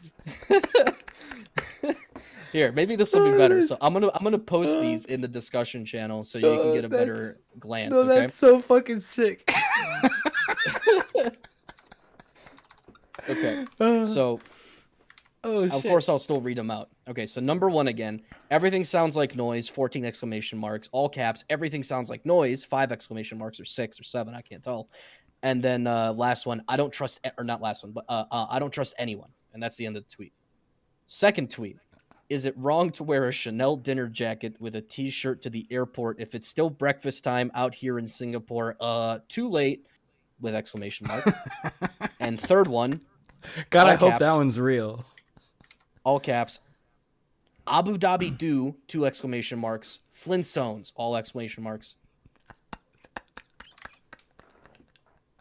Please tell me number 3 is fake, that you wrote that. Because number 3 is fake. I did write that. Okay. Yeah. Oh shit. If he really wrote that, I might just shut my computer down right now. Go outside and put my face in a puddle. All right. Fourth set. You're doing pretty good so far, all things considered. I think you'll nail this one too. I'm set. kind of an expert in mental illness. Yeah, you're definitely qualified for the position then. I'm something All of an autist myself. Number 4. First tweet. All caps. Buy land. Second tweet. Oh. Buy drugs. Third tweet. Buy property. All three of these. It's are gotta in caps. be. It's gotta be buy drugs. Buy drugs is fake. Correct. Yeah, it's All right. gotta be. It's all good. It's all good. Here's where it gets a little bit more difficult. Okay. All right. Fifth set. Okay. First tweet. Some people say these are all caps again. He tweets in all caps very often. All caps. First tweet. Some people say naming my son Saint is heresy. ... Just wait. ... You will see. Second tweet. A vision just